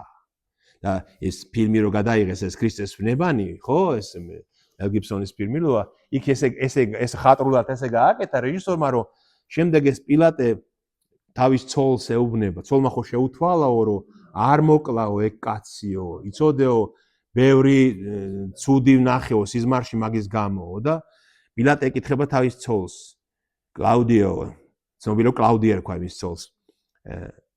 შენ გზნობო ჭეშმარიტებასო? რა არისო ჭეშმარიტებაო? შენ შეგიძლია ამიხსნაო? რა არისო ჭეშმარიტებაო? ხო და ეს ცოლი ეუბნება პილატეს, რომ ამ ფილმში ესე კარგადაა გაკეთებული სხვადასხვა რომ შენ თუ ვერ ხედავ ჭეშმარიტებას ვერავინ დაგანახებს. რა ტრაგედიაა, რომ აი ეს დადაღულია, კაცის სინდის ისია დადაღული, დამომწვარი, რომ ჭეშმარიტებას ვეღარ ხედავს. ხო, დახშული აქვს, გესმის? თუ ღმერთმა აგიხილა სულიერი თვალი ჭეშმარიტებას ვერ ხედავ და თქოს ეს პილატე შეწუხებული ეკითხება, რომ რა არის ჭეშმარიტება? შეგიძლია ამიხსნა, საჭმელია, სასმელია? თუ რა არის? როგორ დავინახო? და შენ თუ ვერ ხედავ, ვერავინ დაგანახე. ევედრე ღმერთს, რომ მან დაგანახოს ჭეშმარიტება. აი ქრისტემ დაამოწმა ეს ჭეშმარიტება, რომ ის არის ზეციდან მოსული მეფე და ჭეშმარიტების დასამოწმებლად მოვიდა აქ და ყველა, ვისაც ესმის ჭეშმარიტების ხმა, ის ცნობს ქრისტეს. აი თქვენ ქრისტე რატო იცანით როგორც თქვენი უფალი? აი ხო გიყვართ ქრისტე. ქრისტეს სიტყვებს რო ისმენთ, აი თქვენია ხო ეს სიტყვები, აი თქვენ ჩემი უფალია, მე რატომ? იმიტომ რომ ჭეშმარიტებას ცნობთ თქვენ ჭეშმარიტებას. ჭეშმარიტებისგან ხართ, აი ღმერთმა ეს წყალობა მოიღო ჩვენზე, რომ ჩვენ ვცნობთ ჭეშმარიტებას და ქრისტეს ხმა არის ჭეშმარიტების ხმა და გვეძახის და ჩვენ მისი გვესმის. და პავლე ეუბნება ტიმოთეს, რომ იცოდე ტიმოთე, გამცნებ, რომ აი ეს რაც ქრისტემ დაამოწმა პონტიუს პილატეს წინაშე, წმინდა და უბიწოდ დაიმარხე. ზეციური მეფის მოძღვრება წმინდა და უბიწოდ დაიმარხე მის გამოჩენამდე, რომელსაც თავის დროზე გამოაჩენს ნეტარი და ერთადერთი მბრძანებელი. თავის დროზე გამოაჩენს, რატო ამბობს პავლე? როგორც ჩანს, პავლესაც ისე როგორც მის მოციქულებს ეგონა, რომ ქრისტეს მოსვლა ძალიან მალე იქნებოდა. ხო, მაგრამ პავლე ნახეთ უკვე საპრობილეშია, ხედავს რომ ეს ასე არ მოხდება. და უკვე პავლემ გაიარა ის პერიოდი და ბევრი გამოცხადება მიიღო მან უფლისგან, ხო? პავლე ხო თავად გვიცხადებს რომ მან ბევრი საიდუმლო მიიღო უფლისგან, მას უფალი უცხადებდა და პავლემ გაიხსნა პავლეში ეს საიდუმლო, რომ მეორედ მოსვლა ჯერ არ იქნება. ნახეთ? ამ დროს პავლეს უკვე რომაელთა მიმართ ეპისტოლე დაწერილი აქვს. და რომაელთა მიმართ ეპისტოლეში პავლე წერს მე-11 თავებში, რომ ისრაელი დროებით განიშორა ღმერთმა. აი, მოსაცდელ სკამზე ზის ისრაელის ურწმუნოებით მთელ მსოფლიოში უნდა გავიდეს სარწმუნოება და როცა მთელ მსოფლიოში იქადაგება ქრისტიანობა, შემდეგ მოუბრუნდება მისი ერის ნატამალიც, თავისი მამების წმენას და ეს პავლემ უკვე იცის, რომ ეს ძალიან დიდი პერიოდია. რამდენი საუკუნეა პავლემაც არ იცის, მაგრამ თუმცა ამბობს თავის დროზე მოვა ის დრო. ახლა ის დრო არ იქნება, თავის დროზე გამოაჩენს მეუფეთა მეუფე, ერთადერთი მბრძანებელი, უფლებათა უფალი. რომელსაც და აი ეს არის ძალიან მნიშვნელოვანი მუხლი, რომელსაც ერთადერთს აქვს უკვდავება მიუწდომელ ნათელში მყოფს, რომელიც არ უხილავს არც ერთ კაცთაგანს და ვერ შეძლებს მის ხილვას, ვისიცაა პატივი და ძალი საუკუნო ამინ. ანუ ღმერთი სუფევს ისეთ მიუწვდომელ ნათელში, რომლის ხილვა არავის არ ძალუძს და ვერც ვერასოდეს იხილავს. გესმით, ეს არის განსხვავება შეუქმნელსა და შექმნილს შორის. ყველაფერი ღმერთის გარდა არის ქმნილება. თორედ ანგელოზებიც ქმნილებანი არიან. ანგელოზის ხილვაც კი შეიძლება, მაგრამ ერთადერთი ღმერთია მიუწვდომელ ნათელში მყოფი, რომლის ხილვაც არავის ძალუძს და ვერ შეძლებს ვერასოდეს. გესმით? ეს ჩვენ სამპარტავნებას რას შვება, იცი, ფრთებს აჭრის. რაც არ უნდა ამპარტავანი იყო, მიუწვდომელ ნათელში მყოფ ნეტარ ღმერთს ვერასოდეს ვერ მიუახლოვდები და ვერ იხილავ მას. აბა რა ვქნათ, როგორ ვიხილოთ ღმერთი? რა არის გამოსა? როგორ? ოჩახ. იოანე მახარებელის იოანეს სახარების პირველი თავის 18 მუხლი გვეუნება მაგას. ისაც უნდა ღმერთის ხილვა, ნახეთ რა უნაობს? ღმერთი არავის არასდროს უხილავს. აი, რასაც პავლე ამბობს. მის წიაღში მყოფმა, მხოლოდ შობილმა ძემ, მან გაგვიცხადა იგი. მის წიაღში მყოფმა, რომელიც იყო კი არა, მარადიულად მის წიაღში მყოფია, მისი მაძე, მისმა განკაცებამ განგვიცხადა, როგორია ის მიუწვდომელ ნათელში მყოფი ღმერთი. გწამთ ეს? გწამს, მე მწამს რატომ? ისე მე ჩემს გამოცდილებას გაგიზიარებთ. მე ისეთი ღვთაებრივი დიდებულება ვიხილე ქრისტეს ისახარებიდან, ბიბლიიდან. ის მიუწვდომელი ნათელი რაღაცნაირად ხელშესახები გახდა. ქრისტეში გახდა რაღაცნაირად სახილველი, საცნაური, აი შესაცნობი გახდა ქრისტეში ის მიუწვდომელი ნათელი. იმიტომ რომ ის რაც მან მოიმოქმედა, ეს არ არის კაცობრივი, არც ერთ კაცს არ ძალუძს ამისი აღსრულება, ხო? ამიტომაც ის არის მამის მარადიული ნამდვილი ჭეშმარიტი ძე. და ნახეთ, მისიც არის პატივი და ძალი საუკუნო ამინ. ითქოს გონია რომ პავლე მაგ დაამთავრა ტიმოთეს მერწელი. მაგრამ როგორც ჩანს, პავლემ ეს ხო თვითონ წერდა, კარნახობდა და ის წერილს და ლუკა წერდა, ან სხვა მისი რომელიმე მოწაფე და როგორც ჩანს, პავლეს გაახსენდა კიდევ ერთი რამ და დაუმატა კიდევ 4 მუხლი ამას. და აგრძელებს. აქ ხო ჩვენ ნახეთ რომ ხოლო გამდიდრების მოსურნეებსო უთხარიო რომ სასურის მახეში არ გაი გამდიდრების მოსურნეებსო. ანუ ვინ შეიძლება ღარიბია, მაგრამ ეს უნება წვავს რომ როგორ გამდიდრდეს. ამიტომაც ეხლა პავლე ბოლოს ეტყობა გაახსენდა და უმატებს კიდევ 4 მუხლს. დიდრებს ამას სოფლისათო, უკვე დიდრებს ლაპარაკობს. უკვე ვინც გამდიდრდა უკვე. ისინი კი არა ვისაც უნდა გამდიდრდეს. დიდრებს ამას სოფლისად ამცნე, ნუ ქედმაღლობენ და ფუჭი სიმდიდრის იმედი ნუ ექნებათ, არამედ ცოცხალი ღმერთისა, რომელიც უხვად გვაძლევს ყველაფერს სამხიარულოდ. რათა ყველანი ქველმოქმედებდნენ, კეთილი საქმით მდიდრდებოდნენ და გულუხნი იყვნენ და გულღიანი და აგროვებდნენ კეთილ საფუძველს სამერმისოდ, რათა მიაღწიონ საუკუნო სიცოცხლეს. დიდრებს უთხარიო რომ ნუ იქნებიან ქედმაღალნი. ამ ეფესოში ხო რამდიდრები იქნებოდნენ, ხო წარმოგიდგენია, ამ ნავსადგურში ალბათ ვიღაცას ის გემების ფლობელი იყო, ვიღაცა რაღაცა იმას ხო და ამ დიდრებს უთხარი რომ ქედმაღლობას მოეშვნენო და სიმდიდრის იმედი არ ქონდეთ, არამედ იმედი ქონდეთო ცოცხალი ღმერთისო. რათა აქედან გამომდინარეო, ყველანი ქველმოქმედებით ცხოვრობდნენ, კეთილი საქმით გამდიდრდნენ და გულუხნი იყვნენ და გულღიანიო. და ესეთი ცნობილი ფრაზა ერთ-ერთი თეოლოგისო, რომ ჭკვიანი ის არისო, ვინც გასცა ის, რასაც ვერ შეინარჩუნებსო, იმისთვის რომ მოიპოვოს ის, რასაც ვერავინ წაართმევსო. ანუ გონიერი ის კაცია, ვინც მდიდარია, გასცა, იმიტომ რომ იცის რომ ამას ვერ შეინარჩუნებს, რათა ამ გაცემით მოიპოვოს ის, რასაც ვერასდროს ვერავინ წაართმევს. აი ესეთი არის ბრძენი კაცი. ხო, სიყვარული ბატონო? უნდა ვისწავლოთ, რა თქმა უნდა. კიდე ჩვენ შეგვიძლია მაგის კეთება, იცი, ჩვენ ხომ დიდრები არა ვართ. მაგრამ იცი, რამდენი სიკეთის გაკეთება შეგვიძლია? ძალიან ბევრი სიკეთის გაკეთებული. ოღონდ პატარ-პატარა სიკეთები შეიძლება მილიონი ვერავის ვერ ვაჩუქოთ ჩვენ. მაგრამ სიკეთე სიკეთება, აი მაგალითად ჩვენ სამრევლოში ჩამოდის ხოლმე ერთი ჩვენი ახლობელის დედა, რომელიც მუშაობს ერთ ჰოსპისში რა. და იქ არიან მოხუცებულთა თავშესაფარია. ხო და ყავს მრევლში გოგონები, რომლებიც ელოდებიან ხოლმე მის ჩამოსვლას, რომ ფულს აგროვებენ ხოლმე. მოხუცები არიან, ვისაც არავინ არ ყავს. უპატრონო მოხუცები არიან და ეს ისინი გამოსაცვლელი პამპერსები, რაღაცები არავინ არ აყავთ, რომ თუნდაც ეს უყიდონ. წარმოგიდგენიათ წინდები, მაისური, საქართველოში თბილისის მაისურები და ეს გოგონები ფულს აგროვებენ ხოლმე, რომ ორჯერ თუ სამჯერ ჩამოდის ხოლმე ეს ქალბატონი ჩვენთან, რომ ამ ქალს ატანენ, რომ აი იმ ვიღაც მოხუც, რომელსაც არავინ არ ყავს. შეუმსუბუქოს ცხოვრება. ეხლა ეს არ არის მილიონზე მეტი? ხომ არის? ხო და ხო შეგვიძლია ამის გაკეთება ყველას? მათაც მისაღება რთული აქედან, ხო იცით ტრანსპორტირება როგორ რთულია, მაგრამ იქ ჭირდებათ მათ აი თანხა რომ აი ის უყიდოს რაც იმას უნდა იმ დროს.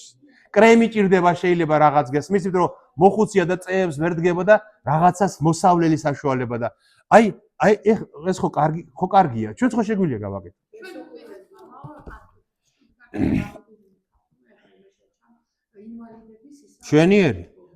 ჩვენიერი. ხო და აი ეგეთ სიკეთეები ხო შეგვიძლია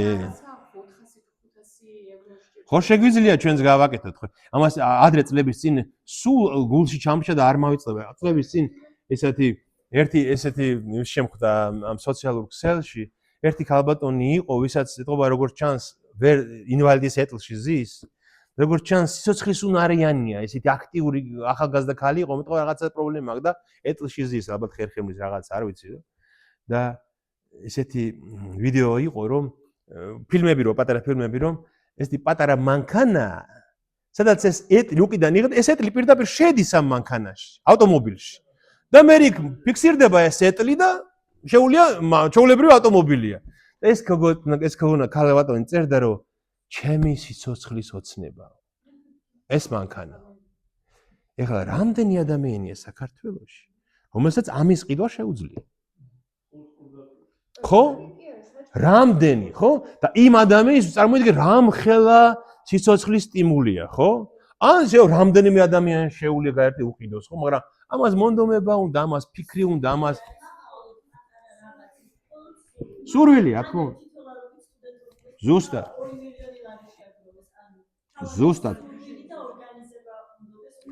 ზუსტად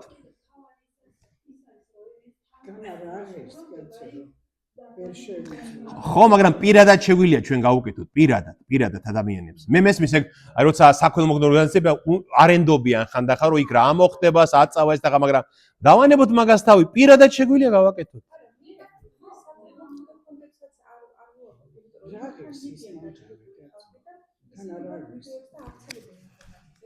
კი კარგია და ბოლო ორი მოხდა დავამთავროთ ო ტიმოთე ამ ახალგაზრდა თავის საყვარელ სულიერ შვილს ეუნება პავლე ო ტიმოთე რაც მოგენდო დაიმარხე და განეშორე ბილწ ფუჩსიტყვაობას და სრულმეცნიერების ცილობას რაც საქმედ გაიხადა ზოგმა და კი განუდგა კიდეც რწმენას მადლი შენთან ამინ ნახეთ ცოტა ლაპარაკი და მეტი საქმე პავლე ამას ნახეთ ესე უნდა კეთილად დაიმარხე ეს რაც მოგენდო და განეშორე ბილწ ფუჩსიტყვაობას იგივე სამობს ბებელოს იმ ბერძნულში ანუ პროფანულ ცარიელ ლაპარაკს ცარიელ სიტყვებს აი ხანდახან მომისმენია ხოლმე მეც აი ეს ხო ეს პოდკასტები და ეს თოქ-შოუები და ხო ძალიან მოდაშია ხო ახლა ხანდახან აი დაგაინტერესებს რაზე ლაპარაკობენ და ნახევარსაც უსმენ და არაფერი სასარგებლო არ ფუჩსიტყვაობა აი არაფერი აზრიანი იქ არ არის ერთი იმიტომ ლაპარაკობს რომ თავი წარმოაჩინოს განათლებულად მეორე ლაპარაკობს იმიტომ რომ იმას აჯობოს აი რაღაც სიგიჟეს აქვს ადამიანს ხო და პავლე ამბობს რომ ხო და ამბობს აი ეს ფუჩსიტყვაობა ბერძნულში არის კენოფონია ეგეც სიტყვა ანუ კენო არის ცარიელი ფონი ხო ლაპარაკი. ანუ ცარიელი ბგერები, ფუჩ სიტყვაობა ჩვენ კარგი სიტყვა ქართულში, აი ეს უღმერთო, არასულიერი ფუჭი, არაების მომტანი ცარიელი საუბრები. ამას განეშორე და ცრუ მეცნიერების ცილობას. ეს კიდევ არის ნახეთ ეგრეთ წოდებული რაღაცის შემეცნების ცილობას, ხო? აი მაგალითად ამას ერთ ფილოსოფოს უსმენდი, ამტკიცებდა რომ აი ჩვენი ყველას გონი ერთი გონია. ხო, რომ მე შენ და მე ერთი ვართ, ჩვენ ყველანი ერთნი ვართ. ფიქრობ უსმენდა, აი ამას რა მოაქვს? რა მოაქვს? ხო, აი რაღაცა შემეცნებას უნდა მიწვდეს უღმერთოთ ადამიანი. უღმერთოთ უნდა მიწვდეს ადამიანი რაღაც შემეცნებას და საბოლოო ჯამში არც ერთი მსმენელი იმისი ამას არც გააკეთებს, არც მოისმენს და აი ეს პურად ლაპარაკი რჩება ლაპარაკა და პავლე უნება რომ აი ამას განეშორე და ეკლესიაში ნუ ექნება ამას. ანუ ჩვენი სარწმუნოება როგორია იცით? პრაქტიკული, ცოცხალი, ნამდვილი ის რაც ცხოვრებაში გჭირდება. აი რაც ჩვენ დღეს ვილაპარაკეთ. რაიმე თეორიულია? ყველაფერი არის პრაქტიკული, ხო? ასე უნდა ვიცხოვროთ, ხო? აი ეს ხო, აი პავლე ამას ამბობს რომ ჩვენი სარწმუნოება არის ნამდვილი, ნაღდი როგორც იტყვიან, ჭეშმარიტი ამიტოა სიცოცხლესთან ახლოს და მარადიულ ცხოვრებასთანაც ახლოს. ბატონო?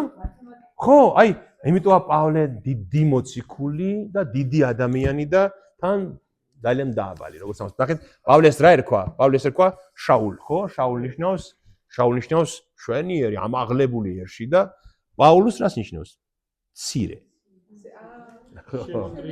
ხო, როცა შეიცნო მან ჭეშმარიტება ღმერთის წინაშე და ამბობს ყველაზე უმცირესი ვარ. პაულუს ბატონო?